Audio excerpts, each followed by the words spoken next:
মোতালেব চাচা, ওডি বের করতে বলছি না, দেরি হচ্ছে কেন? আমার বন্ধুরা অলরেডি উত্তরের দিকে চলে গেছে।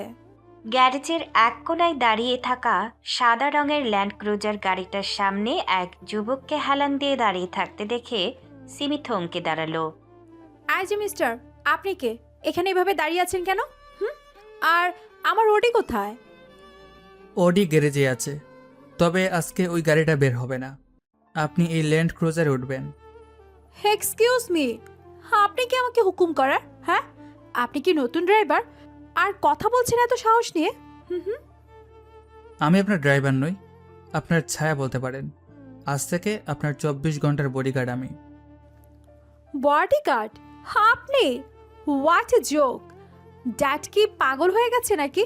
আপনার মতো একটা সাধারণ রাস্তার ছেলেকে আমার বডিগার্ড বানিয়েছে? রাস্তার ছেলে কি না সেটা পরে বিচার করবেন। এখন গাড়িটা আনলক করছি, পেছনের সিটে গিয়ে বসুন। অর্ডার করা বন্ধ করুন। আমি আপনার হুকুমে চলবো না। সরুন আমার রাস্তা থেকে, আমি নিজের গাড়িতেই যাব। সিমি জিদানকে ধাক্কা দিয়ে সরিয়ে দেওয়ার চেষ্টা করল, কিন্তু জিদান পাহাড়ের মতো অটল দাঁড়িয়ে রইল। তার পেশিবহুল শরীরের কাছে সিমির ধাক্কাটা যেন কিছুই ছিল না। নিজের এনার্জি নষ্ট করবেন না, আমি সরব না। আপনি কি জানেন আপনি কার সাথে কথা বলছেন? 1 মিনিটে আপনার চাকরি আমি খেয়ে ফেলতে পারি। এক ডাকে দারোয়ানদের দিয়ে আপনাকে পিটিয়ে গেটের বাইরে বের করে দিতে পারি।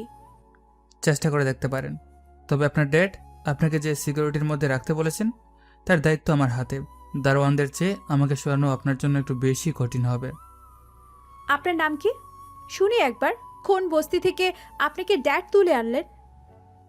জিদান, নামটাই মনে রাখুন। এটাই এখন আপনার বিরক্তির প্রধান কারণ হতে যাচ্ছে। জিদান? নাম শুনে তো মনে হচ্ছে কোনো এক সস্তা সিনেমার ভিলেন। শুনুন মিস্টার জিদান, আপনার চেহারা আর পোশাক বলে দিচ্ছে আপনি কোন লেভেলের লোক। আমার জুতোটার দাম জানেন? আপনার মতো 10টা বডিগার্ডের সারা বছরের স্যালারি দিয়েও এই জুতো কিনতে পারবেন না। জুতোর দাম দিয়ে যদি মানুষের সম্মান বিচার করা যেত তাহলে পৃথিবীর সব মসি বিলিয়নিয়ার হতো মিস সিমি। কি বললেন আপনি? আপনার এত বড় সাহস যে আপনি আমার মুখে মুখে তর্ক করছেন? আপনি জানেন আমি কে? আমি জানি আপনি কে। চৌধুরী আহমেদ সাহেবের একমাত্র মেয়ে, যার মাথায় বুদ্ধি কম আর অহংকার অনেক বেশি। আর দুর্ভাগ্যবশত আমার কাজ হচ্ছে এই বুদ্ধি শুদ্ধিহীন মেয়েটাকে প্রোটেক্ট করা। Damn it! আপনি আমাকে ইনসাল্ট করছেন? আমার বাড়িতে দাঁড়িয়ে আমার নুন খেয়ে আমাকে ইনসাল্ট? আমি আপনার নুন খাচ্ছি না, আমি আপনার বাবার কাছ থেকে আমার প্রফেশনাল সার্ভিসের টাকা নিব। So don't try to play the Malik card with me. আমি এক্ষুনি ড্যাডকে ফোন করছি। আপনাকে আজকে এই বাড়ি থেকে ঘাট ধাক্কা দিয়ে বের করাবো। সিমি রাগে কাঁপতে কাঁপতে তার ভ্যানিটি ব্যাগ থেকে আইফোনটা বের করলো। সে দ্রুত তার বাবা চৌধুরী আহমেদের নাম্বারে ডায়াল করতে লাগলো। ফোন করে লাভ হবে না। আপনার ড্যাডি আমাকে এই অথরিটি দিয়েছেন যে প্রয়োজন হলে আপনাকে গড়ে তালাবদ্ধ করে রাখতেও আমি দ্বিধা করব না। হ্যালো ড্যাড, তুমি এই মুহূর্তে নিচে চলে এসো। তুমি কাকে বডিগার্ড হিসেবে রেখেছো? এই লোকটা আমাকে যাচ্ছে তাই অপমান করছে। ও আমাকে আমার গাড়িতে উঠতে দিচ্ছে না। ফোনের ওপাশ থেকে চৌধুরী সাহেব শান্ত গলায় কিছু একটা বললেন, যা শুনে সিমির চোখ মুখ লাল হয়ে উঠল। সে ফোনের ওপর চিৎকার শুরু করলো। ড্যাড, তুমি ওর পক্ষ নিচ্ছ?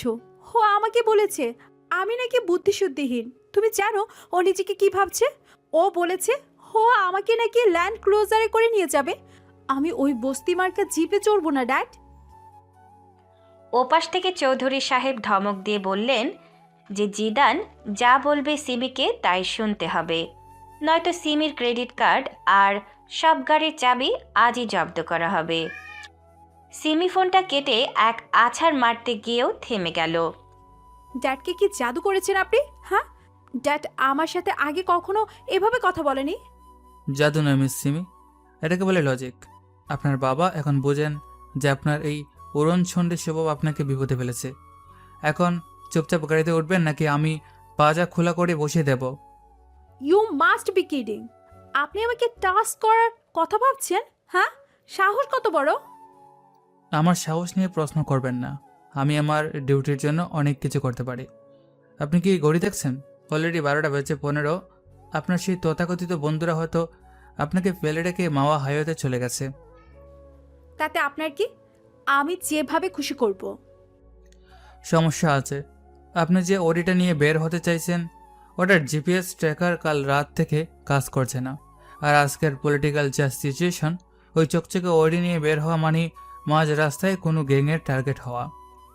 এসব আপনি গল্প বানাচ্ছেন আমাকে ভয় দেখানোর জন্য, যাতে আমি আপনার ভাঙাচোরা ল্যান্ড ক্লোজারে উঠি।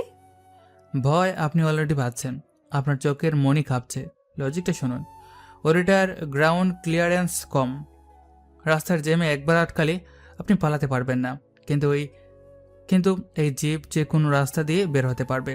এখন চয়েস আপনার। নিজের ইগো বাঁচাবেন নাকি নিজের জীবন? আমার জীবন নিয়ে আপনাকে ভাবতে হবে না। আপনি জাস্ট একটা পেট সার্ভেন্ট। রাস্তার লোকের মতোই থাকুন, আমাকে জ্ঞান দিতে আসবেন না। রাস্তার লোক বলে আমাকে যে বারবার ছোট করছেন। আপনি কি জানেন এই রাস্তার লোকেরাই আপনার মতো রাজকন্যাদের প্রথম থেকে সবচেয়ে বেশি হাসে? আপনি আমায় থ্রেট দিচ্ছেন? না, রিয়েলিটি চেক দিচ্ছি। আপনার এই অহংকার খুব দ্রুত ধুলে মিশবে, আর সেটা দেখার জন্য হয়তো আমাকে খুব বেশি দিন ওয়েট করতে হবে না। জিদান পকেট থেকে গাড়ির চাবিটা বের করে সিমির চোখের সামনে দোলাতে লাগলো। তার দৃষ্টিতে এমন এক ধরনের তীব্রতা ছিল যা সিমিকে মুহূর্তের জন্য স্তব্ধ করে দিল। আপনি এত তর্কবাজ কেন? হ্যাঁ, একজন বডিগার্ডের কাজ কি মালিকের সাথে ঝগড়া করা? না, বডিগার্ডের কাজ হচ্ছে মালিককে ভুল পথে যাওয়ার থেকে আটকানো, সেটা হাত দিয়ে হোক বা কথা দিয়ে। আমি আপনার সাথে যাব না। আমি ওভার ডেকে চলে যাব। ট্রাই করুন।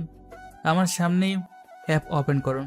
দেখি কোন উবার ড্রাইভার আপনাকে এই মুহূর্তে মামা পর্যন্ত নিয়ে যেতে রাজি হয়, যেখানে রাস্তায় অলরেডি টায়ার পোড়ানো শুরু হয়েছে। আপনি কি করে জানেন রাস্তায় ঝামেলা হচ্ছে? আপনি তো এখানে আমার সামনে দাঁড়িয়ে আছেন। আমি আপনার মতো শুধু আয়নার সামনে দাঁড়িয়ে মেকআপ করি না মিস সিমি। আমার কানে ইয়ারপিস আছে, যা দিয়ে আমি পুরো শহরের মুভমেন্ট ট্র্যাক করছি।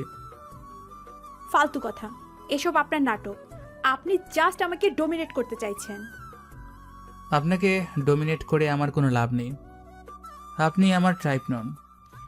জিদানের শেষ কথাটা সিমির গায়ে তীরের মতো বিঁধল। সিমি নিজেকে ঢাকা শহরের অন্যতম সুন্দরী এবং আকর্ষণীয় মেয়ে মনে করে। কোনো পুরুষ তাকে ইগনোর করবে এটা তার কল্পনার বাইরে। আপনার টাইপ? How deer you! আপনার মতো সস্তা লেভেলের ছেলের টাইপ হওয়ার কোনো শখ নেই আমার। গুড, তাহলে আমাদের মধ্যে কোনো কনফিউশন থাকলো না। এবার গাড়িতে উঠুন, আমি আর 1 মিনিটও নষ্ট করব না। আমি যাব না বলছি তো। জিদান হুট করে এক পা এগিয়ে এলো সিমির দিকে। সিমি ভয় পেয়ে পেছাতে গিয়ে নিজের অডির গায়ে ধাক্কা খেলো। জিদান তার খুব কাছে মুখ নিয়ে এলো।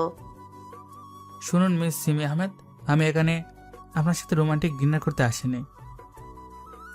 বাইরে পরিস্থিতি খারাপ। আপনার ড্যাড আমাকে টাকা দিয়েছেন আপনাকে সেফলি গন্তব্যে পৌঁছে দিতে। আপনি যদি ভালোই না বসেন, তবে আমি আপনাকে ফোর্স করতে বাধ্য হব। আর বিশ্বাস করুন, আমার ফোর্স আপনার খুব একটা পছন্দ হবে না। আপনি আপনি আমাকে ভয় দেখাচ্ছেন? না, আপনাকে ওয়ার্নিং দিচ্ছি। আপনার সানগ্লাসটা খুলুন, আমার চোখের দিকে তাকিয়ে কথা বলুন। সিমি যান্ত্রিকভাবে তার সানগ্লাসটা খুলে ফেলল। জিদানের চোখের মনি যেন আগুনের পিণ্ড। সিমি এর আগে কোনো পুরুষের চোখে এমন তেজ দেখেনি। সে অনুভব করলো তার শিরদাঁড়া দিয়ে একটা শীতল ভয়ের স্রোত বয়ে যাচ্ছে।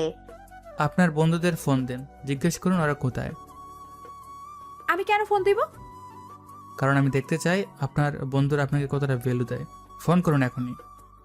সিমি অনিচ্ছা সত্ত্বেও তার বান্ধবী ঋতুকে ফোন করলো। লাউড স্পিকার অন করতে ইশারা করলো জিদান। ঋতু, তোমরা কোথায়?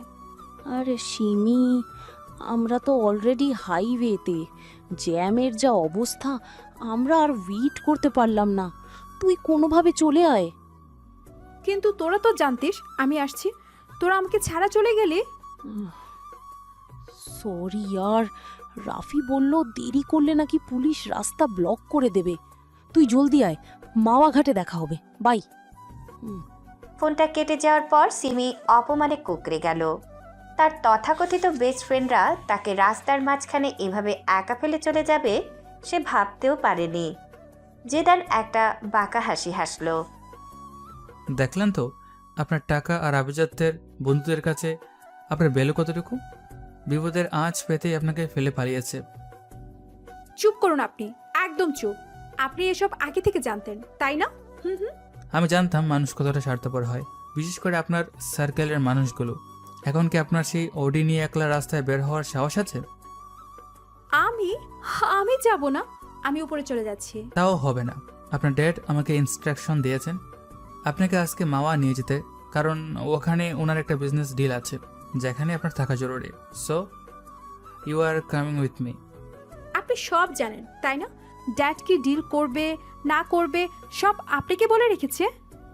বডিগার্ডের কাজ হলো মালিকের সব খবর রাখা। এবার দেরি না করি, ল্যান্ড ক্রুজারে উঠুন। Driver Mutaleb already AC on করে রেখেছে। আমি আপনার পাশের সিটে বসবো না। আমিও চাই না আপনি আমার পাশে বসুন, আমার কনসেন্ট্রেশন নষ্ট হবে। পেছনের সিটে গিয়ে বসুন আর জানালার বাইরে তাকিয়ে নিজের অহংকার বিসর্জন দেওয়ার প্র্যাকটিস করুন। সিমি রাগে গজগজ করতে করতে ল্যান্ড ক্রুজারের পেছনের দরজা টেনে খুলল। সে বুঝতে পারছে এই জিদান নামের লোকটা তার জীবনের জন্য একটা অভিশাপ হয়ে এসেছে।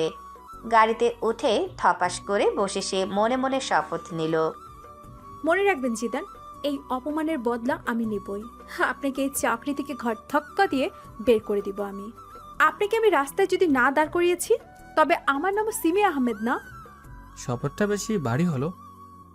তবে আপাতত সিট বেল্টটা বাঁধুন, রাস্তা বেশ এবড়োতেবড়ো হতে যাচ্ছে। জিদান ড্রাইভিং সিটে গিয়ে বসল।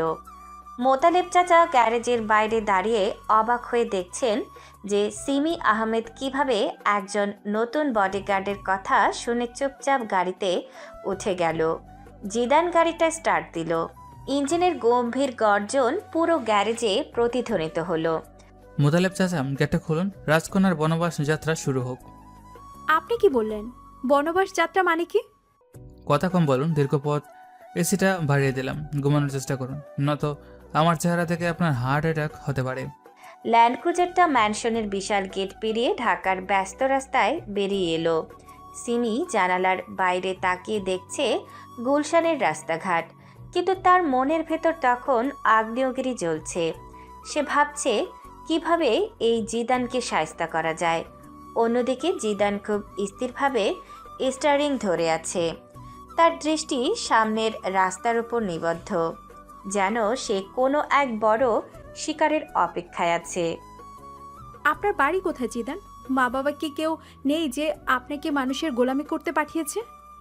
গোলামি আর চাকরি এক জিনিস নয় মিস সিমি, আর আমার ফ্যামিলি নিয়ে কথা বলার যোগ্যতা আপনি এখনো অর্জন করেননি। হো, এত প্রাইভেসি? হয়তো কোনো চোর ডাকাতের বংশ, তাই বলতে লজ্জা পাচ্ছেন। হতে পারে, হয়তো আমি চোর ধরতেই আপনার বাড়িতে ঢুকেছি। কে জানে, চোর হয়তো আপনার খুব কাছে বসে আছে। পাগল একটা, আপনার সাথে কথা বলাই লস। সিমি বিরক্ত হয়ে কানে এয়ারপোর্ট লাগিয়ে নিল, কিন্তু সে বারবার আর চোখে লুকিং গ্লাসে জিদানের চোখের দিকে তাকাচ্ছিল। জিদান নির্বিকার, তার চেহারায় কোনো অভিব্যক্তি নেই। গাড়িটা যখন বনানী ফ্লাইওভার পার হচ্ছিল তখন সিমি লক্ষ্য করল একটা কালো মাইক্রোবাস তাদের গাড়িকে বেশ কিছুক্ষণ ধরে ফলো করছে। এই যে জিদান, ওই কালো গাড়িটা আমাদের পিছনে কেন? খেয়াল করছেন তাহলে? আপনার বুদ্ধির উপর আমার সন্দেহ ছিল, সেটা কিছুটা কমলো। ইয়ার্কি মারবেন না, ওটা আমাদের ফলো করছে কেন? করতে দিন, কিছু মাছি গুড়ের পেছনে উড়ে। আমি থাকতে আপনার গায়ে একটা আঁচড়ও লাগবে না। জাস্ট সিটটা পেছনে হেলিয়ে আরাম করুন। জিদান হুট করে গাড়ির স্পিড বাড়িয়ে দিল। ঢাকার ট্রাফিকের মাঝখান দিয়ে সে যেভাবে গাড়িটা বের করে নিচ্ছে তা দেখে সিমি চমকে উঠল। এটা কোনো সাধারণ ড্রাইভারের কাজ হতে পারে না। জিদানের হাতের গ্রিপ আর গিয়ার চেঞ্জ করার নিখুঁত টাইমিং দেখে সিমির মনে একটা প্রশ্ন উঁকি দিল, এই ছেলেটা আসলে কে? আপনি কি রেসিং জানতেন? যেভাবে ওভারটেক করছেন আমার ভয় লাগছে। ভয় পাওয়া ভালো, ভয় মানুষকে বেঁচে থাকতে শেখায়। রেসিং ওটা আমার শখ ছিল বলতে পারেন। শখ? বডিগার্ডের আবার কিসের শখ? আপনি কি লন্ডনের রাজপুত্র নাকি? জিদান হঠাৎ ব্রেক কষল। সিমি সামনের দিকে হুমড়ি খেয়ে পড়ল। গাড়িটা একটা সরু গলির মুখে দাঁড়িয়ে পড়েছে। জিদান ঘাড় ঘুরিয়ে সিমির দিকে তাকালো। তার চোখের সেই অদ্ভুত ঠান্ডা দৃষ্টি সিমিকে আবার কাঁপিয়ে দিল। লন্ডনের নাম আর আপনার মুখে আনবেন না মিস সিমি। ওটা আপনার জন্য একটা দুঃস্বপ্ন হয়ে দাঁড়াতে পারে। মানে আপনি কি বলছেন এসব? আমি তো লন্ডনে 3 বছর পড়াশোনা করেছি। ওটা আমার সেকেন্ড হোম। ছিল নাকি কারো নরক বানিয়ে এসেছিলেন সেটা সময় বলে দিবে। এখন চুপচাপ বসে থাকুন, আমি গাড়িটা বেক করছি। সিমি কুকড়ে গেল। মনে মনে বলে, জিদান কিভাবে জানলো আমি লন্ডনে ছিলাম? ড্যাড কি তাকে সব বলে দিয়েছে, নাকি জিদান আমাকে আগে থেকে চেনে? সিমির মনের ভেতরে থাকা অহংকারটা ধীরে ধীরে একটা বিশাল রহস্যর মেখে ঢাকা পড়তে শুরু করলো। সে বুঝতে পারল এই যাত্রাটা কেবল একটা লং ড্রাইভ নয়, বরং এক অজানা গন্তব্যের দিকে প্রথম পদক্ষেপ। জিদান গাড়িটা আবার হাইওয়ের দিকে ঘুরিয়ে নিল। বাইরের রোদের তেজ কমতে শুরু করেছে, কিন্তু গাড়ির ভেতরের গুমট পরিস্থিতি যেন ক্রমশ বেড়েই চলেছে। সিমি তার ফোনটা হাতে নিয়ে তার এক পরিচিত পুলিশ অফিসারকে মেসেজ করার কথা ভাবল জিদান সম্পর্কে খোঁজ নিতে, কিন্তু জিদান যেন তার মনের কথা পড়ে ফেলল। খোঁজ নিয়ে লাভ হবে না সিমি। আমার রেকর্ড আপনার ডেডের ফাইলের চেয়েও পরিষ্কার, তবে গভীর খুঁজলে আপনি নিজেকে হারিয়ে ফেলবেন। ল্যান্ড ক্রুজারটা এবার হাই স্পিডে ধাবমান। ঢাকার সীমানা পেরিয়ে গাড়িটা এখন মাওয়া হাইওয়েতে। দুপাশে কাশফুলের বন আর মাঝে ধুধু রাস্তা। সিমের মনে এক বিচিত্র অনুভূতি হচ্ছে। সে জিদানকে ঘৃণা করছে, কিন্তু তার এই কড়া ব্যক্তিত্বের কাছে সে এক অদ্ভুত আকর্ষণও অনুভব করছে, যা সে কোনোদিন স্বীকার করবে না। দর্শক, চলুন গল্পটা শুরু থেকে শুরু করি। ঘটনা শুরু হয়েছিল ঢাকার গুলশানের আকাশচুম্বী আভিজাত্য ঘেরা আহমেদ মেনশন থেকে। এই প্রাসাদের রাজকন্যা সিমি আহমেদ এবং আমাদের গল্পের নায়িকা, যার কাছে মানুষের আবেগ সস্তা আর টাকা সব কিছুর মাপকাঠি। সকাল 9টা। সিমির বিশাল ড্রেসিং রুমটা তখন দামি পারফিউম আর প্রসাধন সামগ্রীর কড়া গন্ধে মোমো করছে। এসি চলছে পূর্ণ গতিতে, কিন্তু ঘরের ভেতরের উত্তাপ যেন তাতেও কমছে না। প্রিয়া, তোমার কি চোখ দুটো কপালে উঠেছে? আমি বলেছি আইলাইনার দিতে, তুমি এটা কি মাছের লেজ বানিয়েছো? মেকআপ আর্টিস্ট প্রিয়া বলে, সরি ম্যাম, আপনি বারবার মাথা নাড়াচ্ছেন তো, তাই একটু এদিক ওদিক হয়ে গেছে। আমি এখনই ঠিক করে দিচ্ছি। ঠিক করে দিচ্ছি মানে কি? আমার হাতে কি অপরন্ত সময় আছে? 10টার মধ্যে আমাকে বের হতে হবে। প্রিয়া কাপা কাপা হাতে কটন বার দিয়ে আইলাইনার মুছতে গেল। সিমি বিরক্তিতে মুখটা সরিয়ে নিল আয়নার সামনে থেকে। থাক, তোমাকে দিয়ে কিচ্ছু হবে না। সস্তা পার্লারের মেয়েদের দিয়ে কাজ করালে এমনই হয়। ম্যাম, আমি গত 2 বছর ধরে আপনার কাজ করছি। আজকের দিনটা একটু আজকের দিনটা কি? অজুহাত দিবে না একদম। এই নাও তোমার মেকআপ বক্স, এখান থেকে বিদায় হও। রাগের মাথায় সিমি ড্রয়ারের ওপরে রাখা কয়েক হাজার টাকা দামের হুদা বিউটির মেকআপ বক্সটা তুলে সজোরে সামনে আয়নার দিকে ছুঁড়ে মারল। আয়নাটা না ভাঙলেও বক্সটা ভেঙে চুরমার হয়ে গেল। দামি পাউডার ফ্লোরে ছড়িয়ে পড়ল। সিমি, এটা কি করলি? মেয়েটা তো ভয়ে কাঁপছে, ওর তো কোনো দোষ ছিল না। তানিয়া সিমির ফুফাতো বোন। বাবা মা মারা যাওয়ার পর চৌধুরী আহমেদ তাকে নিজের মেয়ের মতো বড় করেছেন, কিন্তু তানিয়া বরাবরই খুব শান্ত আর ভদ্র স্বভাবের। দোষ ছিল না মানে? ওর অযোগ্যতা আমার মেজাজ নষ্ট করে দিয়েছে। এই যে প্রিয়া, টাকাগুলো তুলে নাও আর আমার চোখের সামনে থেকে দূর হও। প্রিয়া, তুমি বাইরে গিয়ে বসো, আমি দেখছি। সিমি, তুই স্টাফদের সাথে দিন দিন বড্ড বেশি খারাপ ব্যবহার করছিস। ওরাও তো মানুষ। মানুষ? তানিয়া, তুমি বড্ড বেশি ইমোশনাল। এই শহরে টাকা দিলে মানুষ পাওয়া যায়, আবার টাকা দিলে মানুষের ইগোও কেনা যায়। আমি ওদের বেতন দিই আমার সেবা করার জন্য, আমার মেজাজ খারাপ করার জন্য নয়। টাকা দিয়ে তুই সব কিনতে পারিস, কিন্তু সম্মান আর দোয়া কিনতে পারবি না। একদিন হয়তো এমন কারোর মুখোমুখি হবি যাকে তুই টাকা দিয়েও টলাতে পারবি না। জোকস ভালোই করো তানিয়া। এই সিমি আহমেদের সামনে দাঁড়াবে এমন মানুষ এই বাংলাদেশে অন্তত নেই। সবাই টাকার গোলাম। তোর এই অতিরিক্ত আত্মবিশ্বাসী তোর পতনের কারণ হবে। যাই হোক, মামা তোকে নিচে ডাকছেন, কোনো জরুরি কথা আছে মনে হয়। ড্যাড আবার কেন রাখছে? নিশ্চয়ই সেই একই বিজনেস ডিল আর সিকিউরিটি লেকচার। উফ, জীবনটা বোরিং হয়ে যাচ্ছে। সিমি তার দামি সিল্কের গাউনটা ঠিক করতে করতে গটগট করে রুম থেকে বেরিয়ে গেল। তানিয়া দীর্ঘশ্বাস ফেলে ফ্লোরে পড়ে থাকা মেকআপের ধ্বংসাবশেষের দিকে তাকিয়ে রইল। সিমি যখন ওপর তলায় নিজের দম্ভ নিয়ে ব্যস্ত, তখন নিচে চৌধুরী সাহেবের বিশাল স্টাডি রুমে এক গম্ভীর নীরবতা বিরাজ করছিল। রুমের চারদিকে বড় বড় বইয়ের আলমারি আর মাঝখানে মেহগুনি কাঠের রাজকীয় টেবিল। আমি যা বলছি তাকে আপনি বুঝতে পেরেছেন? আমার মেয়েটি একটু তেজি, আমার মেয়েটি একটু জেদি, কিন্তু ওর নিরাপত্তার বিষয়ে আমি কোনো আপোষ করতে চাই না। টেবিলের ওপাশে বসে থাকা যুবকটি স্থির হয়ে শুনছিল। তার পরনে একটা ফিটেড কালো শার্ট আর কার্গো প্যান্ট। কোনো বডিগার্ডের মতো বিশাল পেশিবহুল শরীর না হলেও তার অবয়বে এক দ্রুত শিকারীর মতো তীক্ষ্ণতা আছে। আমি বুঝতে পেরেছি মিস্টার আহমেদ, আপনার মেয়ের নিরাপত্তা আমার দায়িত্ব। আপনার এজেন্সি আপনার কথা খুব জোর দিয়ে বলেছে। আপনি নাকি আগে লন্ডনে হাই প্রোফাইল ক্লায়েন্টদের প্রোটেকশন দিতেন। আমি যেখানে কাজ করি না কেন, আমার কিছু নিজস্ব নিয়ম আছে। কি নিয়ম? টাকার কোনো সমস্যা নেই, আপনি যা চাইবেন তাই পাবেন। টাকা আমার কাছে মুখ্য নয়। আমার প্রথম শর্ত, আমি আপনার মেয়ের নিরাপত্তা দেব, কিন্তু তার কোনো অন্যায় আবদার বা ব্যক্তিগত চাকরি হিসাবে কাজ করব না। মানে ও যদি আপনাকে কিছু আনতে বলে বা কোথাও যেতে বলে? নিরাপত্তার খাতিরে যদি যেতে হয় অবশ্যই যাব, কিন্তু ওর শপিং ব্যাগ বয়ে নেওয়া বা ওর বন্ধুদের ইমপ্রেস করার জন্য আমাকে ব্যবহার করা যাবে না। আমার ডিউটি শুধু ওকে বাঁচিয়ে রাখা। চৌধুরী সাহেব কিছুটা অবাক হলেন।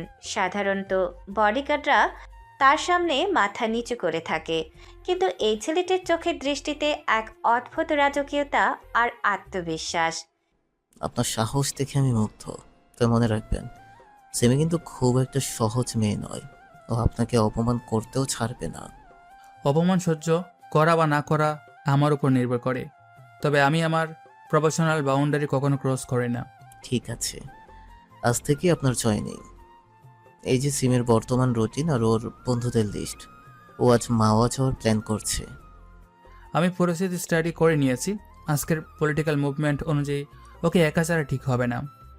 ঠিক আছে, আপনি আপনার মতো কাজ করবেন। আর এখন আপনি তৈরি হয়ে নিন, কিছুক্ষণ পরেই সিমি বেরোবে। এই ছিল পূর্বের ঘটনা। আশা করি আর পরিচয় দিতে হবে না। জিদান আজকের গল্পের নায়ক।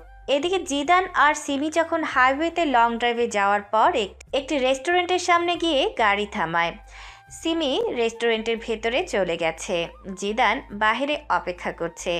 সময় বয়ে যায় আপন গতিতে। যখন ঢাকায় দুপুরের কাঠফাটা রোদ, এদিকে তখন লন্ডনের ঘড়িতে ভোর 4টে। সেন্ট্রাল লন্ডনের এক নির্জন এলাকায় অবস্থিত Blackwood psychiatric asylum. Doctor Wilson বলেন, নার্স, পেশেন্টকে আবার ইঞ্জেকশন দিতে হবে? ও তো দেখছি সারা রাত ঘুমায়নি। না ডক্টর, ও সেই ভোর থেকে মেঝেতে বসে আছে, কারোর সাথে কোনো কথা বলছে না। হাসপাতালের স্যাঁতস্যাঁতে আর ঠান্ডা একটা কেবিনের মেঝেতে বসে আছে এক যুবক নাম আয়ান। তার চোখ দুটো লাল হয়ে আছে। সে এক মনে একটা সুন্দরী মেয়ের ছবি নখ দিয়ে আছড়ে ছিটছে। কেন করলে এমন সিমি? কেন করলে? আমি তো তোমাকে ভালোবেসেছিলাম। ডক্টর উইলসন কেবিনের বাইরে দাঁড়িয়ে দীর্ঘশ্বাস ফেললেন। তিনি পকেট থেকে ফোন বের করে একটি আন্তর্জাতিক নাম্বারে ডায়াল করলেন। ওপাশ থেকে কল রিসিভ হতেই ডক্টরের গলায় সম্মান ফুটে উঠল। হ্যালো স্যার, সরি আপনাকে এই অসময়ে ডিস্টার্ব করার জন্য। আয়নের কি অবস্থা ডক্টর? ওকে ঘুমিয়েছে? না স্যার, পেশেন্টের অবস্থা আগের চেয়ে খারাপ। তিনি এখনও সেই মেয়েটার নাম ধরে চিৎকার করছেন, মাঝে মাঝে খুব ভায়োলেন্ট হয়ে যাচ্ছেন। ওপাশ থেকে জিদানের কণ্ঠস্বর এবার বরফের মতো শীতল শোনালো। তার গলায় কোনো আবেগ নেই, আছে শুধু এক ভয়ঙ্কর সংকল্প। টাকার চিন্তা করবে না ডক্টর, বিশেষ সেরা ট্রিটমেন্ট দিন ওকে। ওকে শুধু বাঁচিয়ে রাখুন। আমরা আমাদের সর্বোচ্চ চেষ্টা করছি স্যার, কিন্তু ওনার মানসিক ক্ষত অনেক গভীর। কত যত গভীর, প্রতিশোধ ততটাই ভয়ঙ্কর হবে। ওকে বলবেন আমি খুব কাছে আছি। ওর কষ্টের হিসাব আমি কড়ায় গন্ডায় বুঝিয়ে নিচ্ছি। ফোনটা কেটে দিয়ে জিদান আহমেদ ম্যানশনের লবিতে দাঁড়িয়ে রইল। লন্ডনের সেই পাগলাগারদের হাহাকার আর ঢাকার এই আভিজাত্যর দম্ভ, এই দুয়ের মাঝে সে এক অদৃশ্য সুতো বুনে চলেছে। তোমার রাজত্ব খুব ছোট হয়ে আসছে সিমি আহমেদ। রাজকন্যা থেকে বন্দিনী হওয়ার সময় শুরু হলো। মাওয়া থেকে ফেরার পথটা ছিল পাথরের মতো শান্ত। সিমি গাড়ির জানালার দিকে মুখ ঘুরিয়ে সারা পথ বসেছিল, আর জিদান খুব নিপুণভাবে রাতের জ্যাম সামলাতে তাকে বাসায় পৌঁছে দিয়েছিল। পরের দিন দুপুরে সিমি তার বন্ধুদের সাথে বনানীর একটি আভিজাত 5 স্টার রেস্তোরাঁয় লাঞ্চের প্ল্যান করে, যেখানে জিদানকে ছায়ার মতো তার পেছনে থাকতে হয়। রেস্তোরাঁর ভেতরের পরিবেশ বেশ শান্ত এবং স্নিগ্ধ। সিমি তার 3 বন্ধু ঋতু, রাফি আর সায়েমের সাথে এক বিশাল গোল টেবিলে বসে আছে। জিদান টেবিল থেকে কিছুটা দূরে দেয়ালের সাথে হেলান দিয়ে দাঁড়িয়ে পুরো ফ্লোরের ওপর নজর রাখছে। সিমি, তোর এই নতুন বডিগার্ডটা তো দেখছি বেশ করা। সারা সময় রোবটের মতো দাঁড়িয়ে থাকে কেন? জানি না রাফি, ড্যাড কোথা থেকে জুটিয়েছে কে জানে। ওর অ্যাটিটিউড দেখলে মনে হয় ওই এই রেস্তোরাঁর মালিক। কিন্তু ড্রেসিং সেন্স একদম জিরো। অন্তত একটা স্যুট তো পরতে পারতো। আমাদের সাথে এমন লোক থাকলে স্ট্যান্ডার্ড নষ্ট হয়। দাঁড়া, ওর স্ট্যান্ডার্ড আজ একটু চেক করি। এই যে মিস্টার, এদিকে শুনুন। রাফি আঙুল উঁচিয়ে জিদানকে ডাকলো। জিদান খুব ধীর পায়ে টেবিলের কাছে এগিয়ে এলো। তার চোখে মুখে কোনো বিরক্তি নেই, বরং এক ধরনের তাচ্ছিল্য খেলা করছে। আমাকে কিছু বলছেন? হ্যাঁ, দাঁড়িয়ে থাকতে থাকতে নিশ্চয়ই খিদে লেগেছে। ওয়েটার, এদিকে এসো। ওইটার কাছে আসতেই রাফি মেনু কার্ডটা তার দিকে ছুড়ে দিয়ে এক কুটিল হাসি হাসলো। এই বডিগার্ড সাহেবের জন্য 1 প্লেট বাসি ডাল আর 2টো শক্ত রুটি নিয়ে এসো। ওসব দামি স্টেক বা পাস্তা ওর পেটে সহ্য হবে না। রাফি, এটা একটু বেশি হয়ে যাচ্ছে না? আরে সিমি, বডিগার্ডদের তাদের লেভেল মনে করিয়ে দেওয়া উচিত। কে মিস্টার জিদান, ডাল রুটি তো আপনাদের অভ্যাস, তাই না? আপনার রুচি বেশ চমৎকার মিস্টার রাফি, তবে বাসি খাবার খাওয়ার অভ্যাস আমার নেই। এটা হয়তো আপনার ফ্যামিলি বিজনেসের কালচার হতে পারে। কি বললে তুমি? আমার ফ্যামিলি নিয়ে কথা বলার সাহস কোথায় পাও? সাহস নয়, নলেজ। আপনি তো RS টেক্সটাইলের মালিকের ছেলে, তাই না? হ্যাঁ, তো কি হয়েছে? ভয় পেয়ে গেলে? ভয় তো আপনার পাওয়া উচিত। গত মাসে আপনাদের ফ্যাক্টরিতে লেবার লয়ের সেকশন 32 ভায়োলেশন করার অপরাধে যে মামলাটা হয়েছে, সেটার খবর কি আপনার বাবা আপনাকে দিয়েছে? তুমি এইসব বাজে বাজে কথা কোথায় পাচ্ছ? শুধু তাই নয়, আপনাদের কোম্পানির অডিট রিপোর্টে যে 3 কোটি টাকার ট্যাক্স ফাঁকি দেওয়া হয়েছে, সেটার ফাইল এখন NBR এর টেবিলে। আপনার বাবা এখন ব্যাংকে ঘুরছে লোন রিসিডিউলিং এর জন্য। রাফির মুখটা মুহূর্তেই ফ্যাকাশে হয়ে গেল। টেবিলের বাকিরা অবাক হয়ে জিদানের দিকে তাকিয়ে রইল। সীমিত বিস্ময়ে বাকরুদ্ধ। তুমি মিথ্যা বলছো। একজন সামান্য বডিগার্ড হয়ে তুমি এসব ইন্টারনাল খবর জানলে কি করে?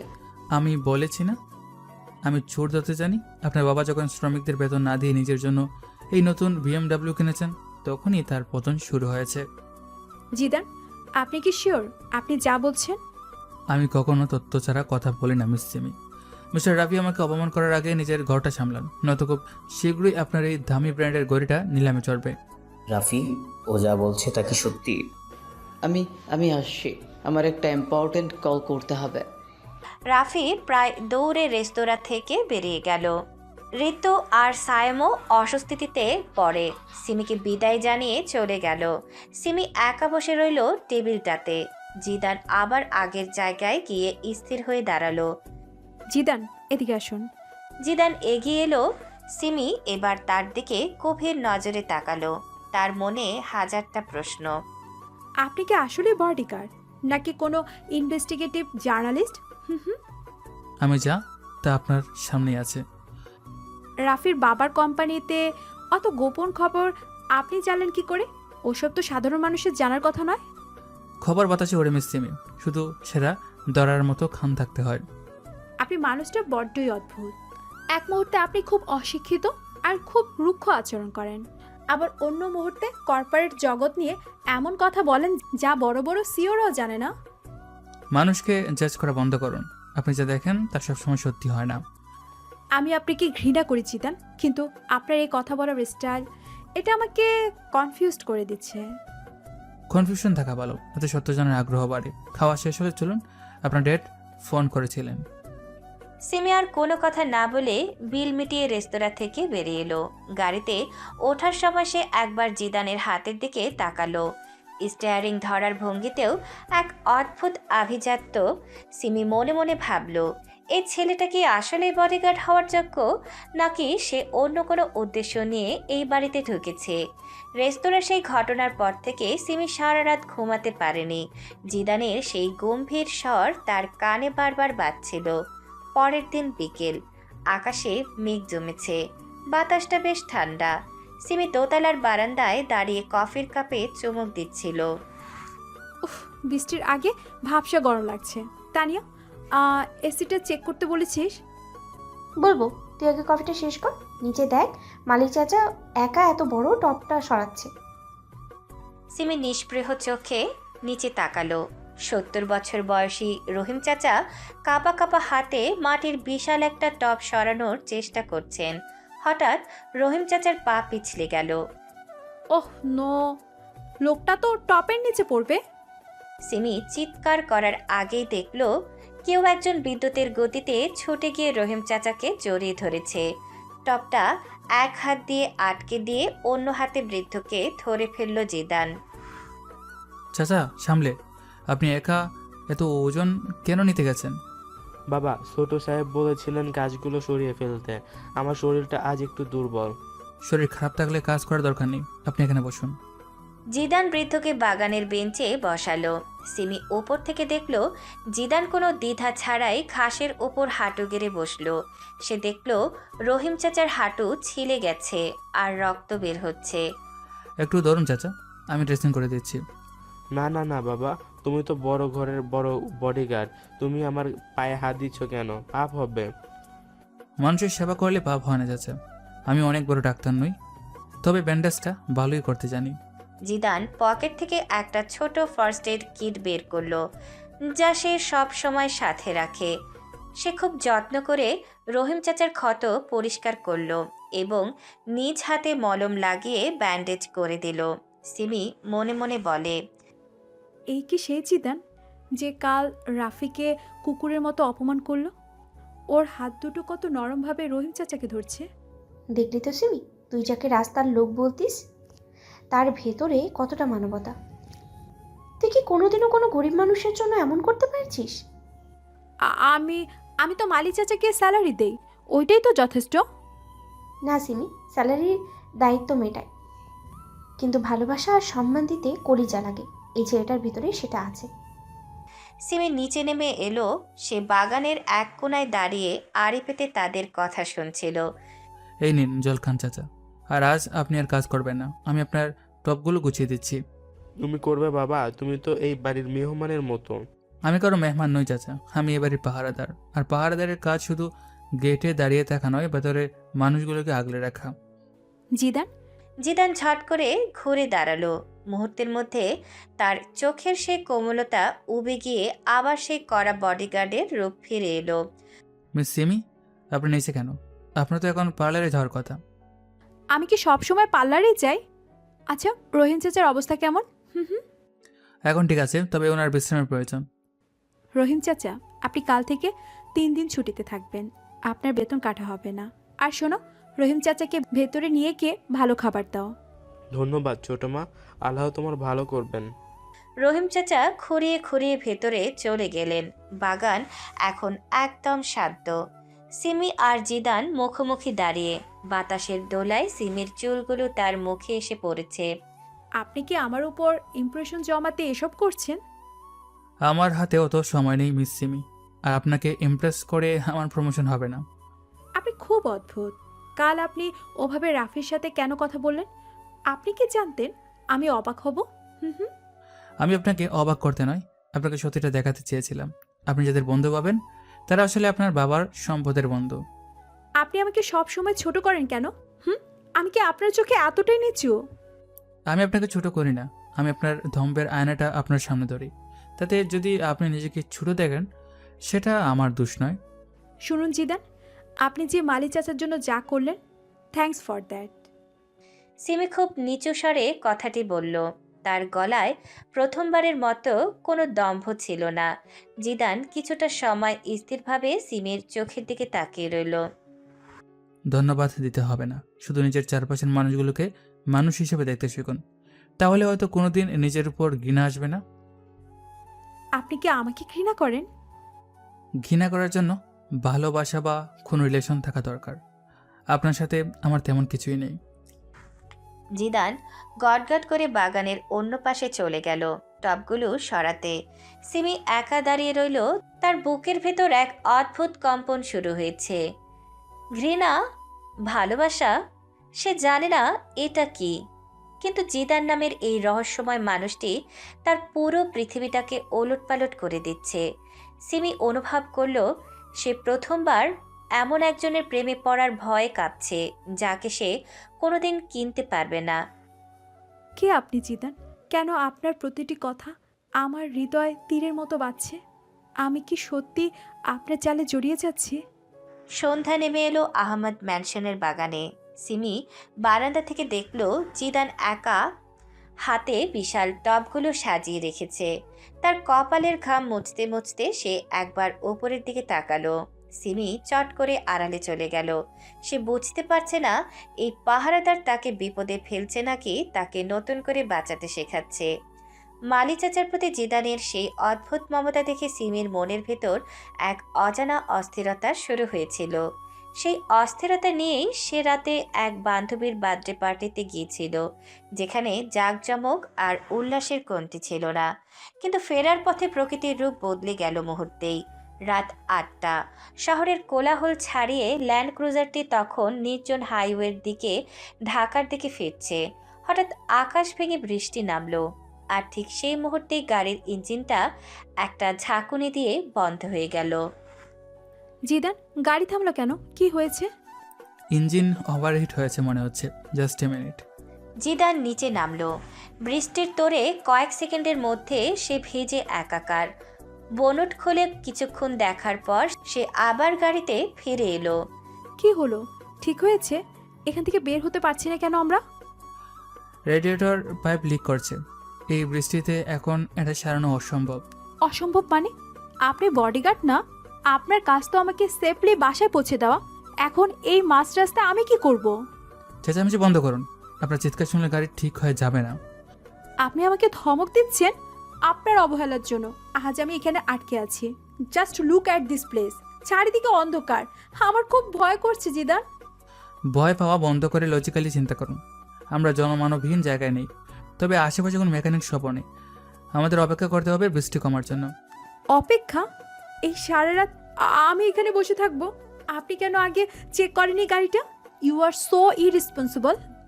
জিদান হুট করে ঘুরে সিমের দিকে তাকালো। তার ভেজা চুল থেকে জল গড়িয়ে পড়ছে। সে তার গায়ের জ্যাকেটটা খুলে এক ঝটকায় সিমির কাঁধের ওপর জড়িয়ে দিল। এটা কি করছেন? আমি আপনার জ্যাকেট পরবো কেন? কারণ আপনার ঠোঁট কাঁপছে, ঠান্ডায় জমে গেলে আমি আপনাকে কুলে করে নিয়ে যেতে পারবো না। চুপচাপ পরে থাকুন। আমি জাস্ট প্যানিক করছি, আমার দম বন্ধ হয়ে আসছে। গভীর শ্বাস নিন। শুনুন সিমি, জীবনে সব কিছু আপনার প্ল্যান মাফিক হবে না। প্রকৃতি আপনার টাকার হুকুম মানে না। টাকার কথা কেন আনছেন? টাকা থাকলে আমি এখন একটা হেলিকপ্টার আনিয়ে এখান থেকে চলে যেতাম। হেলিকপ্টার কি এই ঝড়ে উঠতে পারতো?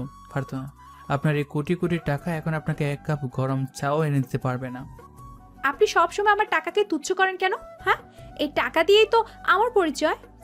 বল, আপনার পরিচয় আপনার ব্যক্তিত্বে, আপনার চেকে নয়।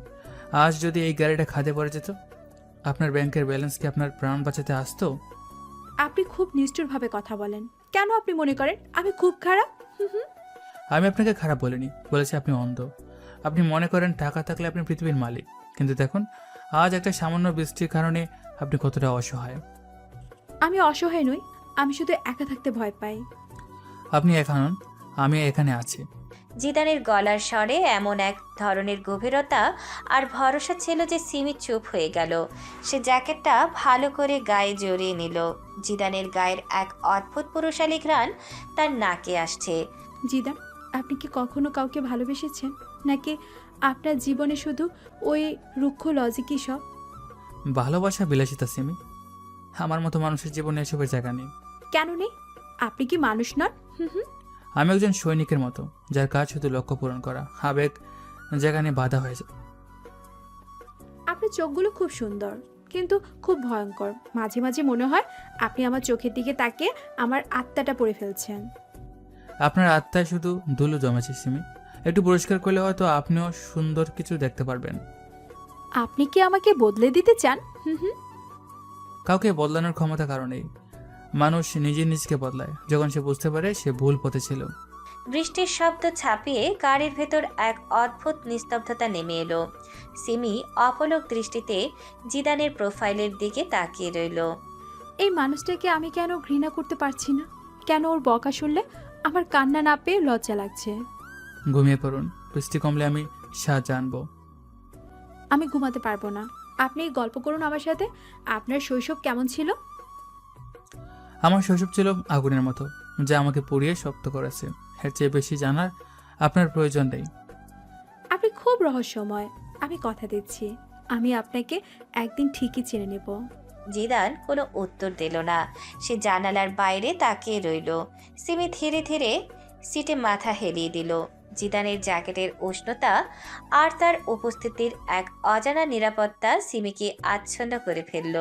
সে প্রথমবার এক অহংকারী রাজকন্যা একজন সাধারণ পাহারাদারের প্রেমে পড়ার প্রথম ধাপটি পার করল। হাইওয়ে থেকে ফিরে সিমিকে বাসায় পৌঁছে দিতে দিতে রাত প্রায় 12টা বেজে যায়। পুরো আহমেদ ম্যানশন এখন নীরবতায় ডুবে আছে। ল্যাম্পপোস্টের হালকা আলোয় বাগানটা রহস্যময় লাগছে। জিদান তার জন্য বরাদ্দ করা সার্ভেন্ট কোয়ার্টারের ছোট রুমটিতে প্রবেশ করল। রুমটা ছোট হলেও খুব পরিপাটি। জিদান দরজা লক করে জানালার পর্দাগুলো টেনে দিল। এরপর সে তার ট্রাঙ্ক থেকে একটি অত্যাধুনিক এলিয়েন ওয়ার ল্যাপটপ বের করলো, যা এই সাধারণ ঘরের আসবাবপত্রের সাথে একদমই বেমানান। সময় হয়ে এসেছে, দেখি লন্ডন কি বলছে। সে ল্যাপটপটি অন করতে স্ক্রিনে কয়েক ডজন উইন্ডো ওপেন হলো।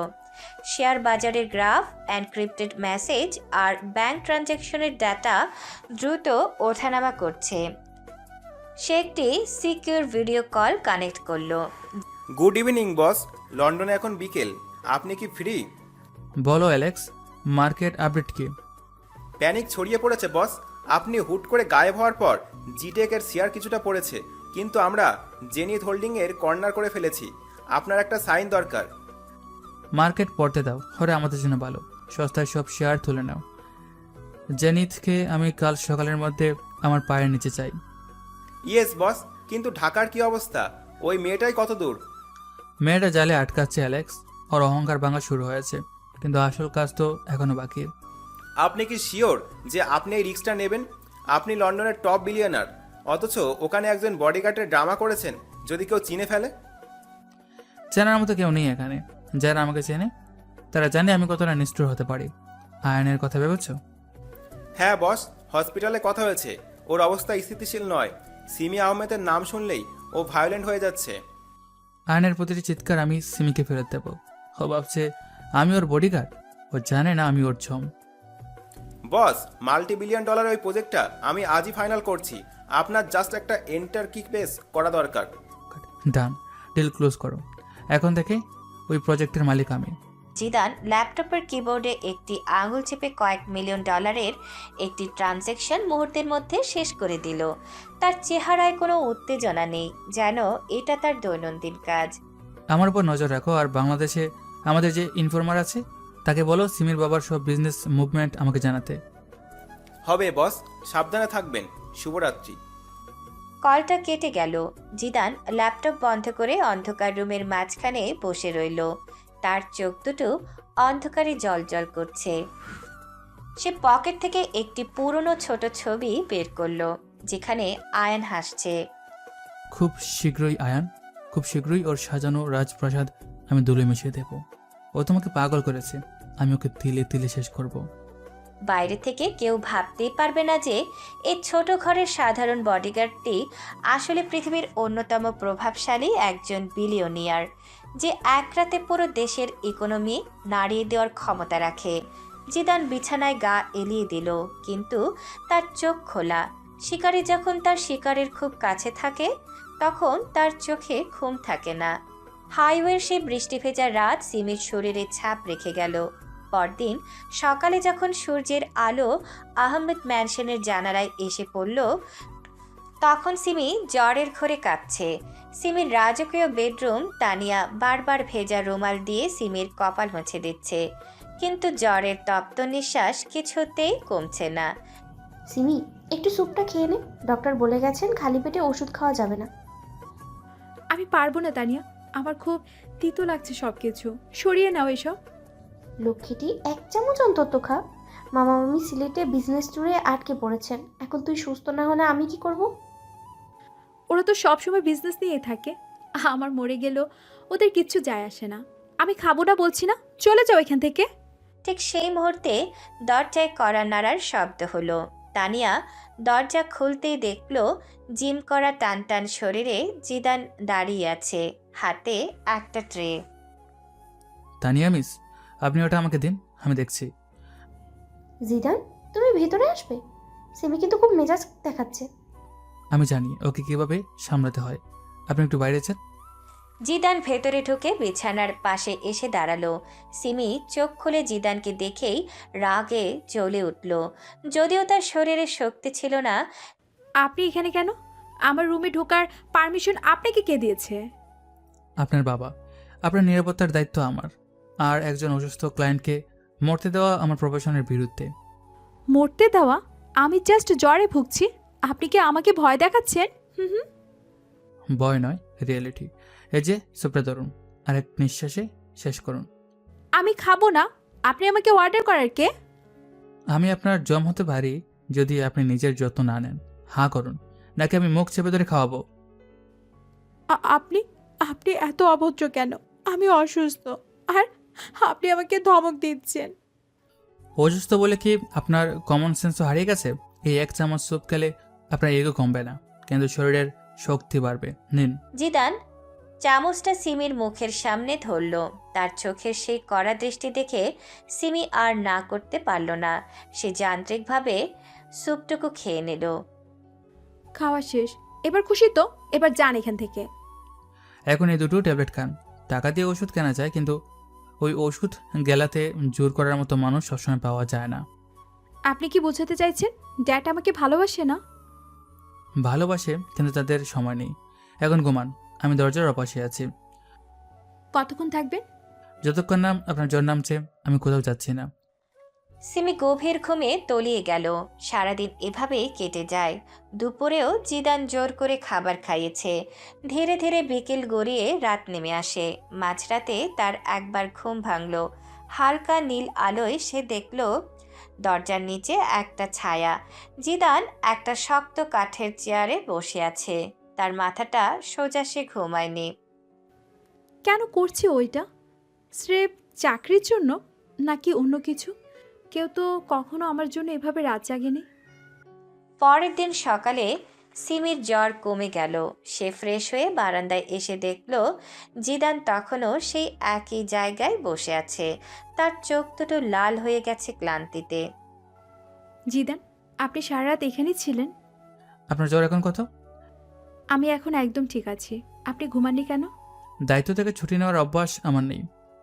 আপনি সুস্থ থাকলে আমি আমার ডিউটি শেষ মনে করি। Thank you. আপনি কাল দিনে ও রাতে আমাকে যেভাবে ধমক দিয়েছেন, কেউ আমাকে ওভাবে কথা বলার সাহস পায় না। সাহস নয় সিমি, আপনার যেটা দরকার আমি সেটা দিয়েছি। শাসনের দরকার ছিল, তাই দিয়েছি। আপনি কি জানেন, কাল রাতে আমি প্রথমবার অনুভব করলাম যে আমি একা নই। টাকার চেয়েও এই শাসনটা অনেক দামি ছিল। বেশি ইমোশনাল হবেন না, আমি শুধু আমার কাজ করেছি। নিচে যান, নাস্তা তৈরি। জিদান উঠে চলে গেল। সিমি মুগ্ধ হয়ে তার চলে যাওয়ার পথের দিকে তাকিয়ে রইল। তার মনে হলো জিদান নামের এই মানুষটার ভেতরের গভীরতা পরিমাপ করা অসম্ভব। জ্বরের 3 দিন পর সিমি এখন পুরোপুরি সুস্থ। তার বাবা চৌধুরী সাহেব আজ খুব টেনশনে আছেন। তার অফিসের হেড অফিসে লন্ডন থেকে এক বিশাল ডেলিগেশন দল এসেছে।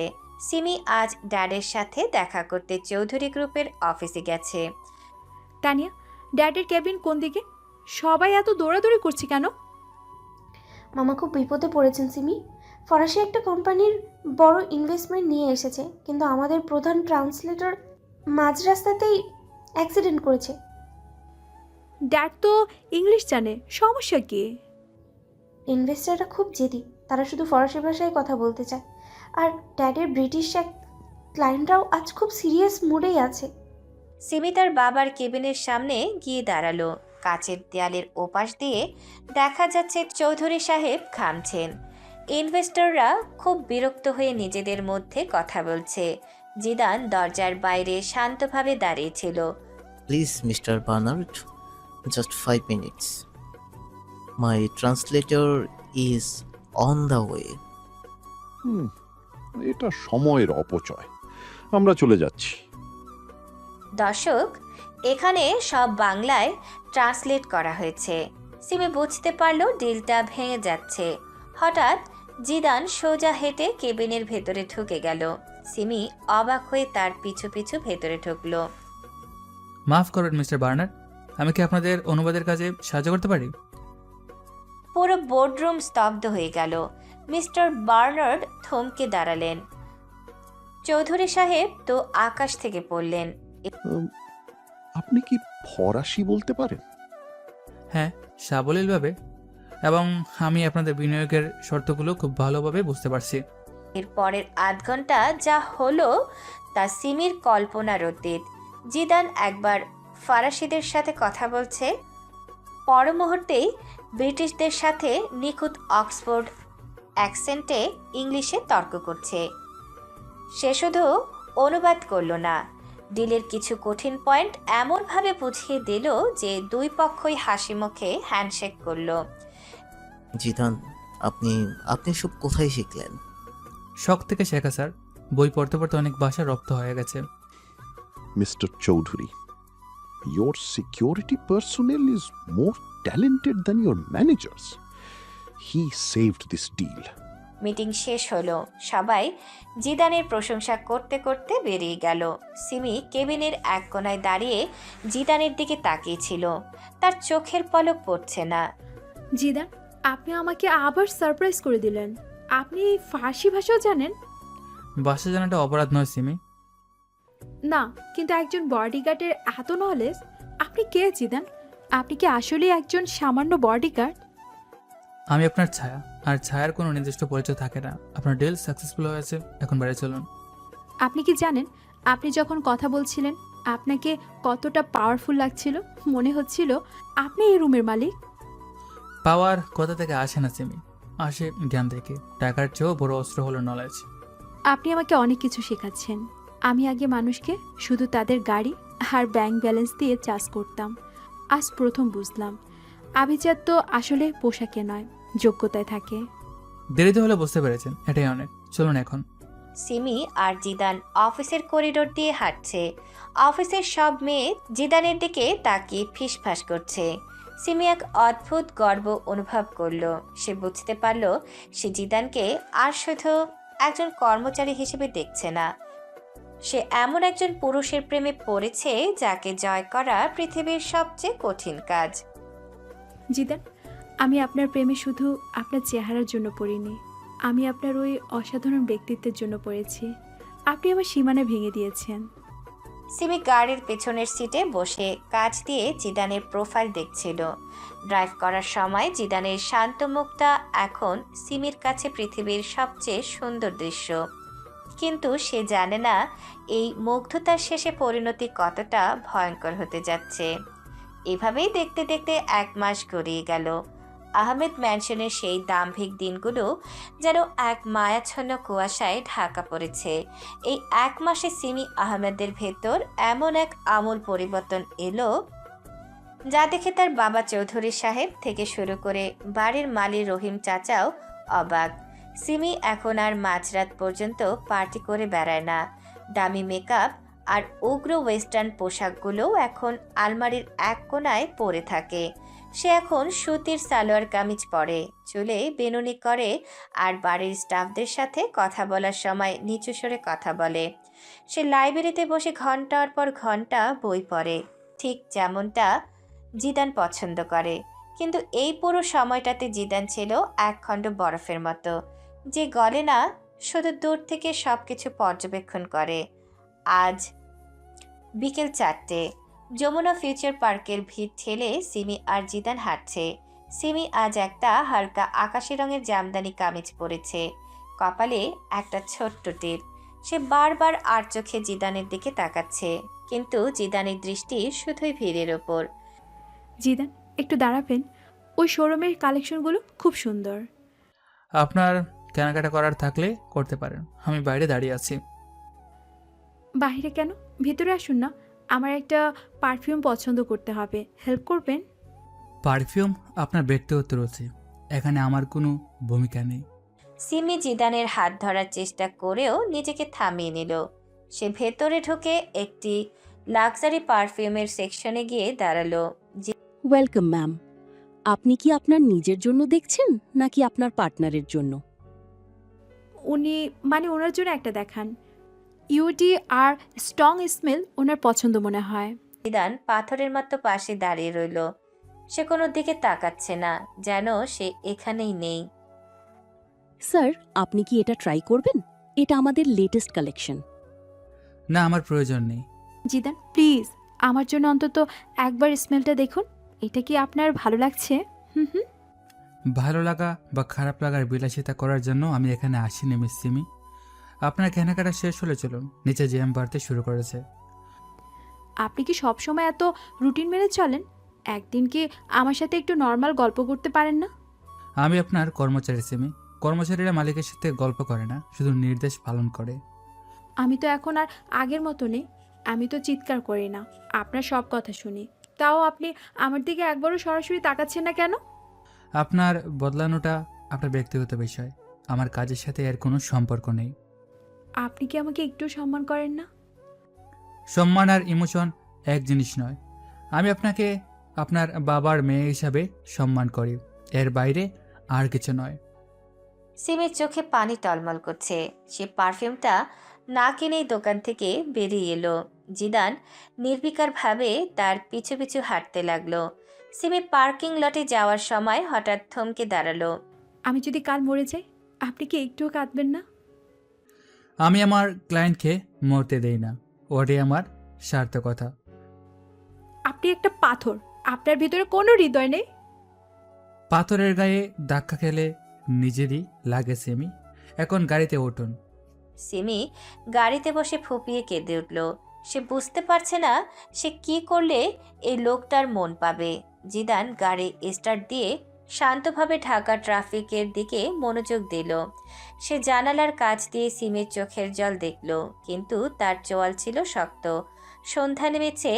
আহমেদ মেনশনের ছাদটা আজ খুব নিরিবিলি। কামিনী ফুলের গন্ধে বাতাস ভারী হয়ে আছে। সিমি দোলনায় বসে শূন্য দৃষ্টিতে আকাশের দিকে তাকিয়ে আছে। তানিয়া এক কাপ চা নিয়ে তার পাশে এসে বসলো। সিমি, তুই কি আজকেও না খেয়ে থাকবি? শপিং থেকে ফেরার পরও রুম থেকে বেরোসনি। তানিয়া, আমি কি খুব খারাপ দেখতে? আমার মধ্যে কি কিচ্ছু নেই যা ওকে একটুও টানে না? তুই কার কথা বলছিস আমি জানি, কিন্তু সিমি, ও একজন বডিগার্ড। তুই চৌধুরী সাহেবের একমাত্র মেয়ে, এটা কি সম্ভব? তানিয়া, আমি ওকে ভালোবাসি। আমি ওর ওই পাথরের মনটার প্রেমে পড়েছি। সিমি হঠাৎ তানিয়াকে জড়িয়ে ধরে হাউমাউ করে কেঁদে উঠল। তানিয়া স্তব্ধ হয়ে গেল। যে সিমি কখনো কারোর সামনে মাথা নত করেনি, সে আজ একজন সাধারণ কর্মচারীর জন্য কাঁদছে। পাগলামি করিস না সিমি। ও হয়তো তোর ভালো যত্ন নেয়, কিন্তু তার মানে এই না যে ও তোর যোগ্য। যোগ্যতা কি তানিয়া? টাকা? আমার চারিপাশের সব বড়লোকের ছেলেরা তো ওর পায়ের নখেরও সমান না। ও যখন বিপদে আমাকে আগলে ধরে, যখন ড্যাডির অফিসে ফ্রেন্সি ভাষায় কথা বলে, তখন মনে হয় ও কোনো রাজপুত্র।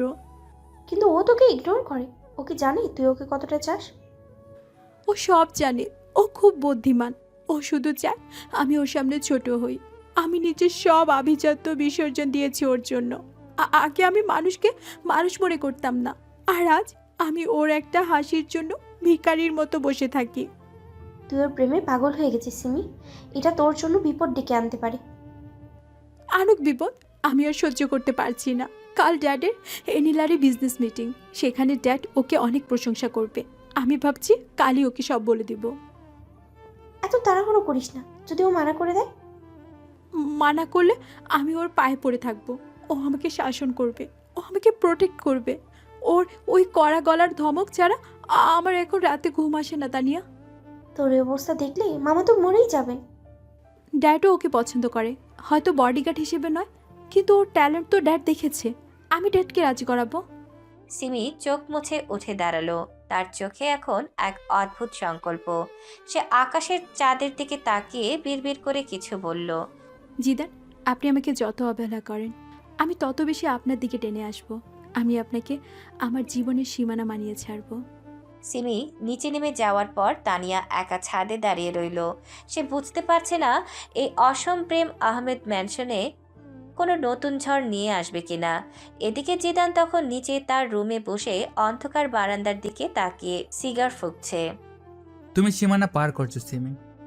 তোমার প্রেমের নেশা তোমাকে আমার ঠিক সেই জায়গায় নিয়ে যাচ্ছে যেখানে আমি তোমাকে দেখতে চেয়েছিলাম। তোমার এই চোখের জলই আমার বাইয়ের কান্নার প্রতিদান। রাত বাড়ছে, পুরো আহমেদ মেনশন শান্ত, কিন্তু দুই মেরুর দুই হৃদয়ে তখন ঝড়ের প্রস্তুতি চলছে। এক পক্ষ ভালোবাসায় অন্ত হয়ে ঝাঁপ দিতে তৈরি, আর অন্য পক্ষ প্রতিশোধের বিষে দাবার শেষ চালটা চালার জন্য অপেক্ষা করছে। পরের দিন সময়টা ছিল তপ্ত বিকেলের পর এক মায়াবী সন্ধ্যা। সিমি তার জীবনের সবচেয়ে বড় ঝুঁকিটা নেওয়ার সিদ্ধান্ত নেয়।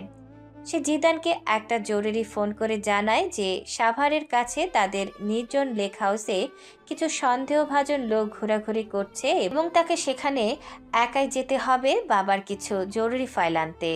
জিদান তার দায়িত্বের খাতিরে কোনো প্রশ্ন না করেই সিমির সাথে রওনা দেয়। রাত ৮টা। ঢাকার কোলাহল থেকে অনেক দূরে বিলের ধারে আহমেদ পরিবারের সুদৃশ্য লেক হাউসটি দাঁড়িয়ে আছে। চারিদিকে নিঝুম অন্ধকার, শুধু ঝিঝি পোকার ডাক শোনা যাচ্ছে। জিদান গাড়ি পার্ক করে দ্রুত পায়ে বাংলোর ভিতরে ঢোকে। তার হাতে গ্লোক 17 পিস্তলটা প্রস্তুত। সিমি, আপনি কোথায়? কোনো শব্দ করবেন না, আমি ভিতরে আসছি। জিদান ড্রয়িং রুমের দরজা ঠেলে ভেতরে ঢুকতেই থমকে দাঁড়ালো। সেখানে কোনো শত্রু নেই, কোনো বিপদ নেই। পুরো ঘরটা শত শত মোমবাতির আলোয় ঝলমল করছে। মেঝেতে লাল গোলাপের পাপড়ি ছড়ানো, এক কোণায় হালকা ভায়োলিনের সুর বাজছে। আমি এখানে জিদান, ভয় পাবেন না। সিমি সিঁড়ির উপর থেকে নেমে আসছে।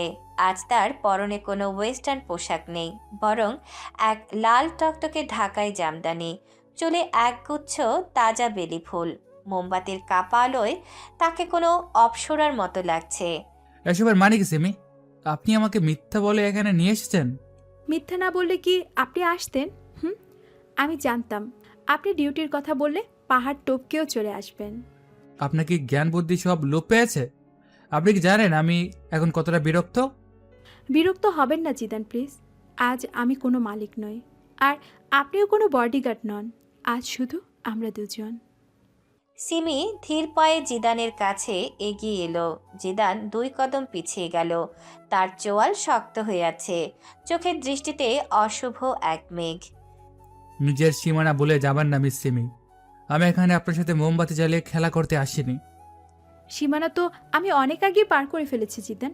আপনি কি দেখতে পাচ্ছেন না এই 1 মাসে আমি আপনার জন্য কতটা বদলে গেছি? আমি শুধু দেখছি একজন বিত্তশালী মেয়ে তার একঘেয়েমি কাটাতে একটা নতুন পুতুল নিয়ে খেলা করছে। পুতুল? আপনি নিজেকে পুতুল ভাবছেন? আমি আমার সারা রাত জেগে আপনার কথা ভাবি। এটা কি আপনার কাছে খেলা মনে হয়? সিমি সাহস করে জিদানের হাতটা ধরতে গেল। জিদান এক ঝটকায় হাতটা সরিয়ে নিল। তার চোখে এখন ঘৃণার স্পষ্ট ছাপ। আপনার হাত সরিয়ে রাখুন। আমার শরীরের গাম আপনার এই দামি শাড়িতে দাগ ফেলে দিতে পারে। পড়ুক দাগ। আপনার দেওয়া প্রতিটা দাগ আমার কাছে অলংকার।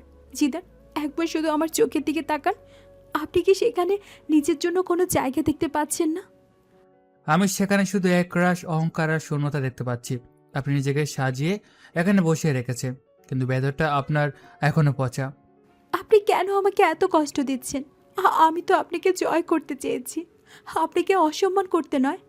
আমাকে জয় করার ক্ষমতা আপনার বাবার টাকা নেই সিমি, আর আপনার তো প্রশ্নই আসে না।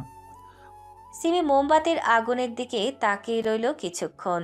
তার চোখে জল টলমল করছে। সে আবার জিদানের দিকে এগিয়ে গেল। এবার সে অনেক বেশি মরিয়া। আমি জানি আপনি আমাকে পছন্দ করেন। ওই দিন হাইওয়েতে বৃষ্টির রাতে আপনি যখন আমাকে জ্যাকেট পরিয়ে দিয়েছিলেন, তখন আপনার চোখে আমি মায়া দেখেছি। ওটা মায়া ছিল না, ওটা ছিল দায়িত্ব। একটা কুকুরও যদি বৃষ্টিতে ভিজে কাঁপতো, আমি একই কাজ করতাম। আপনি কি আমাকে কুকুরের সাথে তুলনা করছেন? তুচ্ছতার দিক থেকে দেখলে আপনি তার চেয়েও অদম, কারণ কুকুর অন্তত বেইমানি করে না। সিমির বুকের ভেতরটা হাহাকার করে উঠল। সে কোনোদিন কল্পনাও করেনি কেউ তাকে এত সরাসরি এবং নির্মমভাবে অপমান করতে পারে। কিন্তু এই অপমানে যেন তার ভেতরের ভালোবাসাকে আরও উস্কে দিল। সিমি হুট করে মেঝেতে হাঁটু গেড়ে বসে পড়ল।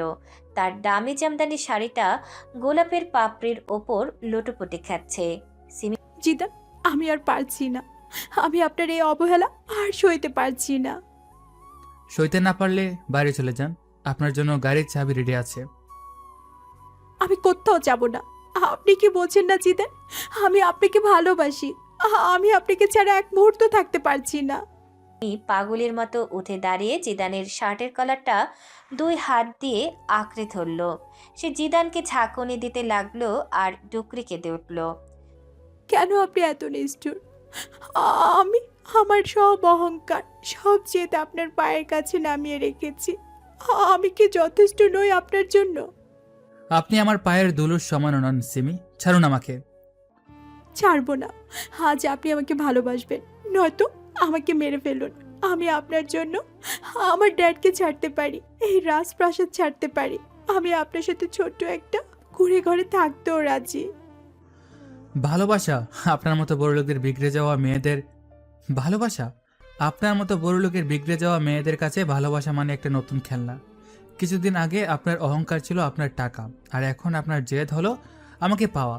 আপনি আসলে ভালোবাসতে জানেন না সিমি আহমেদ, আপনি শুধু অধিকার ফলাতে জানেন। আমি আপনার কেনা গোলাম নই যে আপনার এই সস্তা ইমোশনের ফাঁদে পা দেব। আপনার মতো স্বার্থপর আর ইমোশনসলেস মেয়ের সাথে আমার সম্পর্কতে দূর। একই বাতাসে শ্বাস নিতেও আমার ঘৃণা হয়। আর কি বললেন? কুড়ে ঘর? আপনি কি জানেন কুড়ে ঘরে থাকার কষ্ট? একদিন এসি ছাড়া থাকলে আপনার দম বন্ধ হয়ে যায়, আর আপনি বলছেন কুড়ে ঘরে থাকবেন? কি অদ্ভুত আপনার এই মিথ্যে নাটক। এটা নাটক নয় জিদান, আমি আপনাকে প্রমাণ করে দেব। আমি কালই ড্যাডকে বলবো আমি আপনাকে বিয়ে করতে চাই। ড্যাড রাজি না হলে আমি এই বাড়ি থেকে বেরিয়ে আসব। বিয়ে? আপনি আমাকে বিয়ে করবেন? একটা সাধারণ বডিগার্ডকে? চৌধুরী সাহেবের মেয়ে বিয়ে করবে? সমাজ আপনাকে কি বলবে ভেবেছেন? আমার সমাজ দিয়ে কোনো কাজ নেই। আপনি আমার সমাজ, আপনি আমার ধর্ম। আপনি আমাকে যেভাবে রাখবেন আমি সেভাবেই থাকবো। শুধু আমাকে ফিরিয়ে দিবেন না। সিমি জিদানের বুকের উপর মাথা রেখে কাঁদতে লাগলো। তার চোখের জলে জিদানের কালো শার্টটা ভিজে উঠছে। জিদান হাত দুটো মুঠো করে রেখেছে। সে একবারের জন্য সিমিকে স্পর্শ করলো না। আপনার এই ভালোবাসা আসলে একটা বিষাক্ত নেশা সিমি। আপনি আমাকে ভালোবাসেন না, আপনি শুধু আমাকে ডমিনেট করতে চেয়ে ব্যর্থ হয়ে এই নাটক করছেন। না, আমি আপনার পায়ে পড়ে বলছি, আমাকে একবার সুযোগ দিন। আমি আপনাকে এমন সুখ দিব যা আপনি কোনোদিন কল্পনা করেননি। সুখ? আপনার দেওয়া সুখে আমার দম বন্ধ হয়ে আসে। আপনি কি জানেন আপনি যখন আমার স্পর্শ করছেন আমার কতটা ঘেন্না লাগছে? ঘৃণা? কেন? আমি কি এতটাই অপবিত্র আপনার কাছে? হ্যাঁ, আপনার হাত থেকে এখনো সে মিথ্যে আর প্রবঞ্চনার গন্ধ বের হয়। যে হাত দিয়ে আপনি মানুষের জীবন নষ্ট করেছেন সেই হাত দিয়ে আমাকে ছুবেন না। আমি কার জীবন নষ্ট করেছি? আমি তো শুধু আপনাকে ভালোবেসেছি। সেটা আপনি আজ জানেন না, কিন্তু খুব শীঘ্রই জানবেন। তবে আজ শুধু এটুকু মনে রাখুন, আপনার এই চোখের জল আমার হৃদয়ে কোনো দয়া সৃষ্টি করছে না, বরং আমাকে আরও তৃপ্তি দিচ্ছে। আপনি কি আমার কান্না দেখে আনন্দ পাচ্ছেন? আপনি কি একটা দানব? দানবদের সৃষ্টি আপনার মতো মানুষদের কারণেই হয় সিমি আহমেদ। সিমি ক্লান্ত হয়ে জিদানের কলার ছেড়ে দিল। সে টলতে টলতে পিছিয়ে গেল। জিদান তার শার্টটা ঠিক করে নিল, যেন কোনো নোংরা আবর্জনা ছেড়ে ফেলল। আমি আপনাকে ঘৃণা করি জিদান, আবার আমি আপনাকে ছাড়া মরে যাব। আপনি আমাকে শেষ করে দিলেন। শেষ তো কেবল শুরু সিমি। আজ রাতটা এই লেক হাউসেই কাটান, একা থাকার কষ্টটা অনুভব করুন। আমি বাইরে গিয়ে গাড়িতে থাকবো। আপনি ভিতরে থাকবেন না, আমি ভয় পাবো তো। ভয় পাওয়াটাই এখন আপনার পাওনা। যে অন্ধকার আপনি অন্যের জীবনে এনেছিলেন, সে অন্ধকার আজ আপনি নিজেই পড়ুন। জিদান গট গট করে ড্রয়িং রুম থেকে বেরিয়ে গেল। বাইরে ঝড়ের আগের নিস্তব্ধতা। সিমি সেই মোমবাতি আর ফুলের মাঝে একা বসে রইল। তার কান্নায় এখন আর কোনো শব্দ নেই, শুধু এক বুক হাহাকার। সে বুঝতে পারছে না, যাকে পাওয়ার জন্য সে সব হারালো, সে মানুষটাই কেন তাকে নরকের আগুন ছড়ে দিল। লেক হাউসের বাইরে দাঁড়িয়ে জিদান আকাশের দিকে তাকালো। তার চোখে তখন কোনো ক্লান্তি নেই, আছে এক অশুভ বিজয়ের আভা। সে পকেট থেকে ফোন বের করে একটা মেসেজ টাইপ করলো। শিকার পুরোপুরি আত্মসমর্পণ করেছে, আবার চূড়ান্ত আঘাতের সময়। লেক হাউসের সেই অভিশপ্ত রাতের পর ভোরের আলো যখন আহমেদ মেনশনের জানালার পর্দা ভেদ করে ভেতরে ঢুকলো, তখন চারপাশটা ছিল অস্বাভাবিক শান্ত। সিমি কিভাবে বাড়ি ফিরছে, কখন তার চোখ লেগেছে, সে কিছুই মনে করতে পারছে না। তার পুরো শরীর পাথরের মতো ভারী হয়ে আছে, আর চোখের পাতা দুটো কান্নায় ফুলে গেছে। সিমি ধরফর করে বিছানা থেকে উঠে বসলো। তার প্রথম চিন্তাটাই হলো জিদান। সে কি এখনো রেগে আছে, নাকি কালকের ওই কান্নাকাটি দেখে তার মন কিছুটা হলেও গলেছে? সিমি টলতে টলতে ড্রয়িং রুমের দিকে এগিয়ে গেল। মোতালেব চাচা, মোতালেব চাচা কোথায় আপনি? এই তো মা, আমি এখানে। আপনি এত সকালে কেন উঠলেন? শরীর তো বেশ খারাপ মনে হচ্ছে। জিদান কোথায়? ও কি নাস্তা করেছে? ওকে এক কাপ কফি নিয়ে আমার ঘরে আসতে বলুন তো। মোতালেব চাচা মাথা নিচু করে রইলেন। তার নীরবতা সিমির বুকের ভেতর এক অজানা আতঙ্কের জন্ম দিল। সিমি এগিয়ে গিয়ে মোতালেব চাচার কাঁধ চেপে ধরল। কথা বলছেন না কেন? জিদান কোথায়? জিদান সাহেব তো আজ ভোরেই চলে গেছেন মা। উনি ব্যাগ গুছিয়ে নিয়েছিলেন আগেই। সাহেবকে একটা পদত্যাগপত্র দিয়ে গেছেন। চলে গেছেন মানে? কি চলে গেছেন? ও আমাকে না বলে কোথায় যাবে? সিমি আর এক মুহূর্ত দেরি করল না। সে উন্মাদের মতো গ্যারেজের পিছনের সেই ছোট সার্ভেন্ট কোয়ার্টারের দিকে ছুটল। তার পরনের সিল্কের নাইটি ঘাসে ভিজে যাচ্ছে, কিন্তু সেদিকে তার খেয়াল নেই। জিদানের রুমের দরজার সামনে গিয়ে সে থমকে দাঁড়ালো। দরজাটা হাট করে খোলা। জিদান, জিদান আপনি কি ভেতরে? রুমের ভেতর কোনো সাড়া নেই। সেই ছিমছাম ঘরটা এখন খা খা করছে। বিছানার চাদর টান টান করে পাতা, যেন কেউ এখানে কোনোদিনই ছিল না। সিমি ভেতরে ঢুকে দেখলো টেবিলের উপর একটা সাদা খাম রাখা, তার উপর কাপা কাপা হাতে লেখা সিমির জন্য। সিমি কাপা কাপা হাতে খামটা খুলল। ভেতরে 4 পৃষ্ঠার লম্বা একটা চিঠি। সিমি, জানি এই চিঠিটা পড়ার সময় তোমার চোখে জল থাকবে, হয়তো আমার উপর ঘৃণাও থাকবে। কাল রাতের বৃষ্টির মধ্যে তোমার কান্না দেখে আমার বুকটা ফেটে যাচ্ছিল, কিন্তু বিশ্বাস করো আমার কাছে কোনো উপায় ছিল না। আমি একজন সামান্য মানুষ, যার সম্বল শুধু আত্মসম্মান। আর তোমার আভিজাত্যের পাহাড়ের নিচে আমার সেই সম্মান প্রতিদিন পিষ্ট হচ্ছিল। তোমার এই দম বন্ধ করা দুনিয়া থেকে আমি মুক্তি নিলাম। তুমি বলেছিলে তুমি আমার জন্য সব ছাড়তে পারো, বিলাসিতা, টাকা, তোমার এই বিশাল ম্যানশন। কিন্তু সিমি, আমি জানি ওটা ছিল আবেগের কথা। বাস্তবের পৃথিবীতে তুমি একবেলায় এসি ছাড়া থাকতে পারো না। সেখানে আমার মতো এক নগণ্য মানুষের সাথে তুমি জীবন কাটাবে কিভাবে? তোমার প্রতি আমার অবহেলা আসলে আমার এক ধরনের আড়াল ছিল। আমি ভয় পেতাম পাছে তোমার এই মায়া আমাকে দুর্বল করে দেয়। তুমি যখন আমার জন্য শাড়ি পরে ওই লেক হাউসে এসে দাঁড়ালে, তখন আমার খুব ইচ্ছে করেছিল তোমাকে জড়িয়ে ধরে বলে যে আমি তোমাকে কতটা ভালোবাসি, কিন্তু আমি পারিনি। আমাদের মাঝখানে তোমার বাবার কোটি কোটি টাকার দেওয়াল দাঁড়িয়ে আছে। আমি বাংলাদেশ ছেড়ে চলে যাচ্ছি। লন্ডনে আমার এক পুরনো বন্ধুর মাধ্যমে একটা সামান্য কর্পোরেট অফিসে ছোট একটা চাকরি জোগাড় করেছি। আমি জানি না সেখানেই আমি কতটা সুখে থাকবো, কিন্তু অন্তত ওখানে আমাকে কেউ রাস্তার লোক বলে তাচ্ছিল্য করবে না। তুমি কি আসলেই আমাকে ভালোবাসো সিমি, নাকি এটা কেবল তোমার না পাওয়া একটা ছেদ? যদি তোমার ভালোবাসা সত্যি হয়ে থাকে, তবে পারলে আমাকে খুঁজে নিও লন্ডনের বিশাল জনসমুদ্রে। কিন্তু আমি জানি তোমার সেই সাহস নেই। তুমি তোমার আরাম আয়েস ছেড়ে এই সামান্য বডিগার্ডের জন্য বিদেশে অচেনা রাস্তায় ঘুরবে, এটা অসম্ভব। তুমি তোমার জগৎ নিয়ে সুখে থাকো সিমি। ভুলে যাও যে জিদান নামের কেউ তোমার ছায়া হয়েছিল। ইতি তোমার অভিশপ্ত বডিগার্ড জিদান।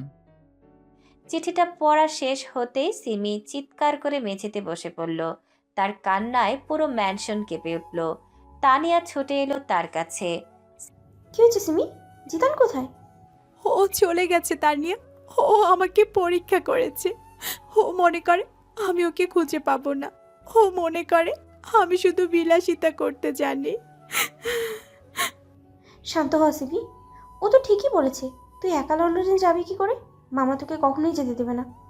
ড্যাডকে আমি মানাবো, আর যদি ড্যাড না মানে তবে আমি ড্যাডকেও ছেড়ে দেব। জিদান আমার সাহস নিয়ে প্রশ্ন তুলেছে তানিয়া। ও আমাকে চ্যালেঞ্জ করেছে। আমি ওকে দেখিয়ে দেব যে সিমি আহমেদ শুধু নিতে জানে না, ভালোবাসার জন্য সব বিসর্জন দিতে জানে। তুই কি সত্যিই যাবি? ও তো সামান্য একটা চাকরি করতে গেছে। ও যেখানেই যাক, ও বলেছে না ওর ভালোবাসা নেই। ওর চোখে আমি কাল মায়া দেখেছি তানিয়া। ও আমাকে ভালোবেসে বলেই পালিয়েছে। আমি কালই লন্ডনের টিকিট কাটবো। সিমির চোখে তখন এক ভয়ঙ্কর সংকল্পের আগুন। সে বুঝতে পারছে না যে সে স্বেচ্ছায় এক মরণ ফাঁদে পা দিচ্ছে। সে ভাবছে সে প্রেমের জন্য যাচ্ছে, কিন্তু সে জানে না সে তার জীবনের সবচেয়ে বড় শাস্তির মুখোমুখি হতে যাচ্ছে। পরদিন সকাল। এদিকে লন্ডনের আকাশ আজ মেঘলা, গুড়ি গুড়ি বৃষ্টি পড়ছে। হিথ্রো এয়ারপোর্টের ভিআইপি টার্মিনালের সামনে এক ডজন কালো মার্সিডিজ আর ক্যাডিলাক দাঁড়িয়ে আছে। প্রতিটি গাড়ির পাশে কালো স্যুট আর চোখে রোদ চশমা পরা বডিগার্ডরা অত্যন্ত সতর্ক অবস্থায় দাঁড়িয়ে। একটি বিশাল প্রাইভেট জেট রানওয়েতে ল্যান্ড করলো। জেটের গায়ে সোনালি অক্ষরে লেখা জেট কর্প। সিঁড়ি নামতে সেখান থেকে বেরিয়ে এলো এক যুবক। পরনে কয়েক লক্ষ টাকা দামের ওভারকোট, হাতে দামি চামড়ার গ্লাভস। তার হাঁটার স্টাইলে এক অদ্ভুত আভিজাত্য আর ক্ষমতা মিশে আছে। অ্যাসিস্ট্যান্ট এগিয়ে আসে। Welcome back to London mister Zidane, আপনার জন্য গাড়ি রেডি। জিদান তার সানগ্লাসটা একটু নামিয়ে লন্ডনের ধোঁয়াটে আকাশের দিকে তাকালো। তার ঠোঁটের কোণে ফুটে উঠল এক ক্রূর হাসি, যে হাসি কোনো প্রেমিকের নয় বরং এক শিকারীর। লন্ডনের আবহাওয়াটা আজ বেশ সুন্দর, তাই না অ্যালেক্স? একদম আমার মেজাজের সাথে মিশে গেছে। Yes boss. ঢাকার খবর কি? আপনার সেই শিকার কি টোপ গিলছে? গিলেছে মানে? ও এখন ওর জীবনের শেষ সম্বলটুকু দিয়ে লন্ডনের টিকিট কাটছে। ও ভাবছে ওর গরিব প্রেমিককে বাঁচাতে আসছে। ও জানে না যে ওর কবরের দিকে হেঁটে আসছে। বস, মেন্টাল হসপিটালের ডক্টর কল করেছিলেন। আয়ান স্যার নাকি আজ সকালে আপনার নাম ধরে ডেকেছেন। আয়ানকে বলো আমি ফিরে এসেছি, আর ওর জীবনের সেই কাল নাগিনীকেও আমি সঙ্গে করে আনছি। প্রতিশোধের আসর বসতে আর বেশি দেরি নেই। জিদান তার রাজকীয় গাড়িতে গিয়ে বসলো। বডিগার্ডরা সম্মানে দরজা বন্ধ করে দিল। গাড়িগুলো বহন যখন হাইওয়ে দিয়ে লন্ডনের মূল শহরের দিকে এগোতে লাগলো, তখন জিদান তার পকেট থেকে সিমির একটা ছবি বের করলো। তারপর হুট করে সেটা ছিঁড়ে কুচি কুচি করে জানালার বাইরে ফেলে দিল। স্বাগতম সিমি আহমেদ, আমার এই সোনার কাছে তোমাকে স্বাগতম। তুমি আমাকে ভালোবাসতে চেয়েছিলে না? এবার আমি তোমাকে দেখাবো ঘৃণার গভীরতা ভালোবাসার চেয়ে কত বেশি ভয়ঙ্কর হতে পারে। লন্ডনের কুয়াশার গাড়িগুলো মিলিয়ে গেল। একদিন এক মেয়ে তার ঘরবাড়ি ছেড়ে অনিশ্চিত এক প্রেমের টানে আকাশে উঠছে, আর অন্যদিকে এক বিলিয়নিয়ার তার সাজানো রাজত্বে সেই মেয়েটিকে তিলে তিলে ধ্বংস করার নীল নকশা তৈরি করছে। এদিকে বাংলাদেশে জিদানের সেই রহস্যময় চিঠির পর সিমি যেন এক জীবন্ত লাশে পরিণত হয়েছিল। ঘর বাড়ি, বাবা মা আর আভিজাত্যর মায়া ত্যাগ করে সে পাড়ি জমিয়েছিল লন্ডনের সেই কুয়াশাচ্ছন্ন শহরে, যেখানে তার জন্য কোনো অভ্যর্থনা ছিল না, ছিল শুধু এক ভয়ঙ্কর বাস্তব। কয়েকদিন লন্ডনের রাস্তায় রাস্তায় ঘুরে পকেটের শেষ সম্বলটুকু খরচ করে সিমি অবশেষে সেই ঠিকানায় পৌঁছালো, যা সে এক ডিজিটাল বিলবোর্ডে দেখেছিল। সেটি কোনো ছোট অফিস ছিল না, বরং লন্ডনের প্রাণকেন্দ্র ক্যানারি ওয়ার্ফের বিশাল এক আকাশচুম্বী অট্টালিকা জেট কর্প। জিদান, আপনি এখানে? এই বিশাল বিল্ডিংটা আপনার? স্বাগতম সিমি আহমেদ, আপনি শেষ পর্যন্ত আপনার আরামের জগৎ ছেড়ে এই অজানা শহরে পা রেখিয়ে দিলেন। আমি বুঝতে পারছি না জিদান, আপনি বডিগার্ড ছিলেন না? আপনার এই রাজপ্রাসাদ কোথা থেকে এলো? বডিগার্ড হওয়াটা ছিল আমার একটা পার্ট টাইম শখ। আপনার মতো বিষাক্ত মেয়েদের নাগাল পেতে হলে একটু নিচের স্তরে নামতে হয় সিমি। বিষাক্ত? আপনি আমাকে কেন ঘৃণা করছেন জিদান? আমি তো আপনাকে পাওয়ার জন্য আমার সবটুকু বিসর্জন দিয়ে এসেছি। বিসর্জন? আপনি শুধু আপনার জেদ পূরণ করতে এসেছেন। চলুন আপনাকে আপনার আসল বিসর্জনের জায়গাটা দেখিয়ে আনি। জিদান সিমিকে তার দামি মার্সিডিজে তুলে নিল। গাড়িটি শহরের চাকচিক্য ছেড়ে লন্ডনের উপকণ্ঠে এক নির্জন ছমছমে এলাকার দিকে এগোতে লাগলো। 1 ঘন্টা ড্রাইভের পর গাড়িটি এসে থামলো ব্ল্যাকউড মানসিক হাসপাতালের গেটে। আমরা এখানে কেন জিদান? এটা তো একটা পাগলা গারদ। পাগলা গারদ নয় সিমি, এটা একটা আয়না যেখানে আপনি নিজের অতীতকে দেখতে পাবেন। জিদান সিমিকে হিচড়ে নিয়ে চললেন হাসপাতালের ভিতরে। করিডোরের সাদা দেয়ালে দেয়ালে ছটফট করা রোগীদের কান্নার আওয়াজ প্রতিধ্বনিত হচ্ছে। জিদান এসে দাঁড়ালেন ওয়ার্ড নম্বর 404-এর সামনে। ভেতরে তাকান সিমি, চিনতে পারছেন এই যুবককে? হ্যাঁ। আয়ান? ও এখানে কেন? ও তো লন্ডনেই ছিল। ও লন্ডনেই ছিল, আপনার সাথে একই ইউনিভার্সিটিতে পড়তো। মনে পড়ছে 3 বছর আগের সেই রাত? জিদান, আমি তখন ছোট ছিলাম। ওটা একটা ভুল ছিল। ভুল? একটা ছেলেকে ভালোবেসে তারপর নিজের স্বার্থের জন্য তাকে রেপের মিথ্যে অপবাদে ফাঁসিয়ে দেওয়াটা কি ভুল ছিল? আপনার দেওয়া ওই মিথ্যে অপবাদের জন্য আয়ন জেল কেটেছে। অপমানে ও আজ মানসিক ভারসাম্যহীন। আমি বুঝতে পারিনি ওর অবস্থা এমন হবে। বিশ্বাস করুন জিদান, আমি আপনাকে ভালোবাসি। চুপ করুন, আপনার মুখে ভালোবাসা শব্দটা শুনলে আমার বমি আসে। আয়ন আমার নিজের বড় ভাই সিমি। ওর এই ধ্বংস হয়ে যাওয়ার জীবনের প্রতিটি মুহূর্তের হিসাব আমি আপনার কাছ থেকে নিতে এসেছি। সিমি, তুমি এসেছো? আমাকে পুলিশে দিও না সিমি, আমি কিছু করিনি, আমি তোমাকে ভালোবাসি। আয়ন ঘরের ভেতর দেয়ালে মাথা ঠুকতে লাগলো। সিমি ডুকরে কেঁদে উঠল। সে বুঝতে পারলো জিদান তাকে ভালোবাসার জন্য নয়, বরং এই নরকে টেনে আনার জন্যই বডিগার্ডের অভিনয় করেছিল। জিদান, আমি আপনার পায়ে পড়ছি, আমাকে মাফ করে দিন।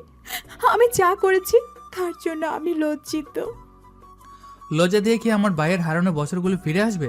আপনি নিজেকে খুব দামি মনে করতেন না? আজ থেকে আপনার কোনো দাম নেই। আপনি কি আমাকে মেরে ফেলবেন? না, আপনাকে আমি মরতে দেব না। আজ থেকে আপনি এই হাসপাতালের একজন সেবিকা, আর আপনার একমাত্র কাজ হবে আমার পাগল ভাইটার সেবা করা। না, আমি এখানে থাকতে পারবো না। ও আমাকে ভয় পাচ্ছে, ও আমাকে মারতে আসছে। মারলে ওটা আপনার পাওনা হবে সিমি। এই ঘরেই আপনার সারা জীবন কাটবে। আপনার পাসপোর্ট, আপনার টাকা সব আমার কাছে, কেউ আপনাকে খুঁজতে আসবে না। জিদান, আপনি কি একবারও আমাকে ভালোবেসে দেখেননি? বাংলাদেশে কাটানো সেই দিনগুলো কি সব মিথ্যে ছিল? সব মিথ্যা ছিল সিমি। আপনার কান্না থেকে আমি তৃপ্তি পেতাম। আপনি যখন আমার জন্য পাগল হতেন তখন আমি মনে মনে হাসতাম, কারণ আমি জানতাম খুব শীঘ্রই আপনি আমার ভাইয়ের পায়ের কাছে কুকুর হয়ে পড়ে থাকবেন। আপনি একটা দানব, আপনি আমাকে শেষ করে দিলেন। দানবের জন্ম তো আপনার মতো রাজকন্যারা দেয়। এখন থেকে আপনার ড্রেসিং রুম হবে এই ছাড় দেওয়া, আর আপনার মেকআপ হবে আমার ভাইয়ের দেওয়া আঘাতের চিহ্ন। আর আপনি এখানে থাকবেন ততদিন তার সেবা যত্ন করবেন, যতদিন না আয়ান পুরোপুরি সুস্থ হচ্ছে। জিদান গটগট করে করিডোর দিয়ে বেরিয়ে গেলেন। তার বডিগার্ডরা ঘরের দরজা বাইরে থেকে তালাবদ্ধ করে দিল। ঘরের ভেতর সিমি একা, আর তার সামনে সেই যুবকটি যে একসময় তার প্রেমে মরে যেত, কিন্তু আজ সে তাকে দেখে পশুর মতো চিৎকার করছে। এভাবেই 3 মাস কেটে গেছে। লন্ডনের আকাশ এখন বরফে ঢাকা। জিদান এখন আয়ানের ঘরের বাইরে কাচের ওপাশেই দাঁড়িয়ে আছে। সে দেখল যে সিমি একদিন আইলাইনার ঠিক না হলে মেকআপ বক্স ছুঁড়ে মারত। সেই সিমি আজ ছেঁড়া ইউনিফর্ম পরে নিজের হাতে আয়নের নোংরা পরিষ্কার করছে। আয়, একটু ভাত খেয়ে নাও। দেখো, আমি তোমার জন্য নিজ হাতে রেঁধেছি। তুমি কে? তুমি সেই ডাইনিটি না? আয়ান সিমির গালে একটা সজোরে থাপ্পড় মারল। সিমির চোখ দিয়ে জল গড়িয়ে পড়ল, কিন্তু সে মুখ বুজে সহ্য করল। জিদান কাচের ওপাশে দাঁড়িয়ে সিগার ধরালো। শাস্তিটা কি খুব কঠিন হয়ে গেল সিমি? না জিদান, আপনার এই নিষ্ঠুরতা আমাকে মানুষ হতে শিখিয়েছে। আমি আয়নের সেবা করব যতদিন ও সুস্থ না হয়। এটাই হয়তো আমার প্রাপ্য। আয়ন কোনোদিন সুস্থ হবে না সিমি। ডাক্তার বলছে ওর ক্ষত অনেক গভীর। তার মানে আপনাকে আপনার সারা জীবন এই নরকেই কাটাতে হবে। আমি কাটাবো। আপনি প্রতি রোববার একবার করে আসবেন জিদান। আপনার ওই ঘৃণা ভরা চোখ দুটো দেখার জন্যই আমি বেঁচে থাকবো। আশা বন্ধ করবো না, কারণ আপনার কষ্ট দেখাটাই এখন আমার একমাত্র বিনোদন। বিদায় সিমি আহমেদ। জিদান রাজকীয়ভাবে হাসপাতাল থেকে বেরিয়ে নিজের গাড়িতে গিয়ে বসলেন। তার গাড়িটা যখন কুয়াশার মধ্যে মিলিয়ে যাচ্ছিল, তখন হাসপাতালের জানালার ওপাশ থেকে একজোড়া বিধ্বস্ত চোখ তার দিকে তাকিয়েছিল। অহংকার আর টাকার দম্ভের শেষ ঠিকানা হলো লন্ডনের এক অন্ধকার কামরায়, যেখানে এক রাজকন্যা এখন এক পাগলের সেবিকা হয়ে অমরত্ন খুঁজে বেড়াচ্ছে। সমাপ্ত।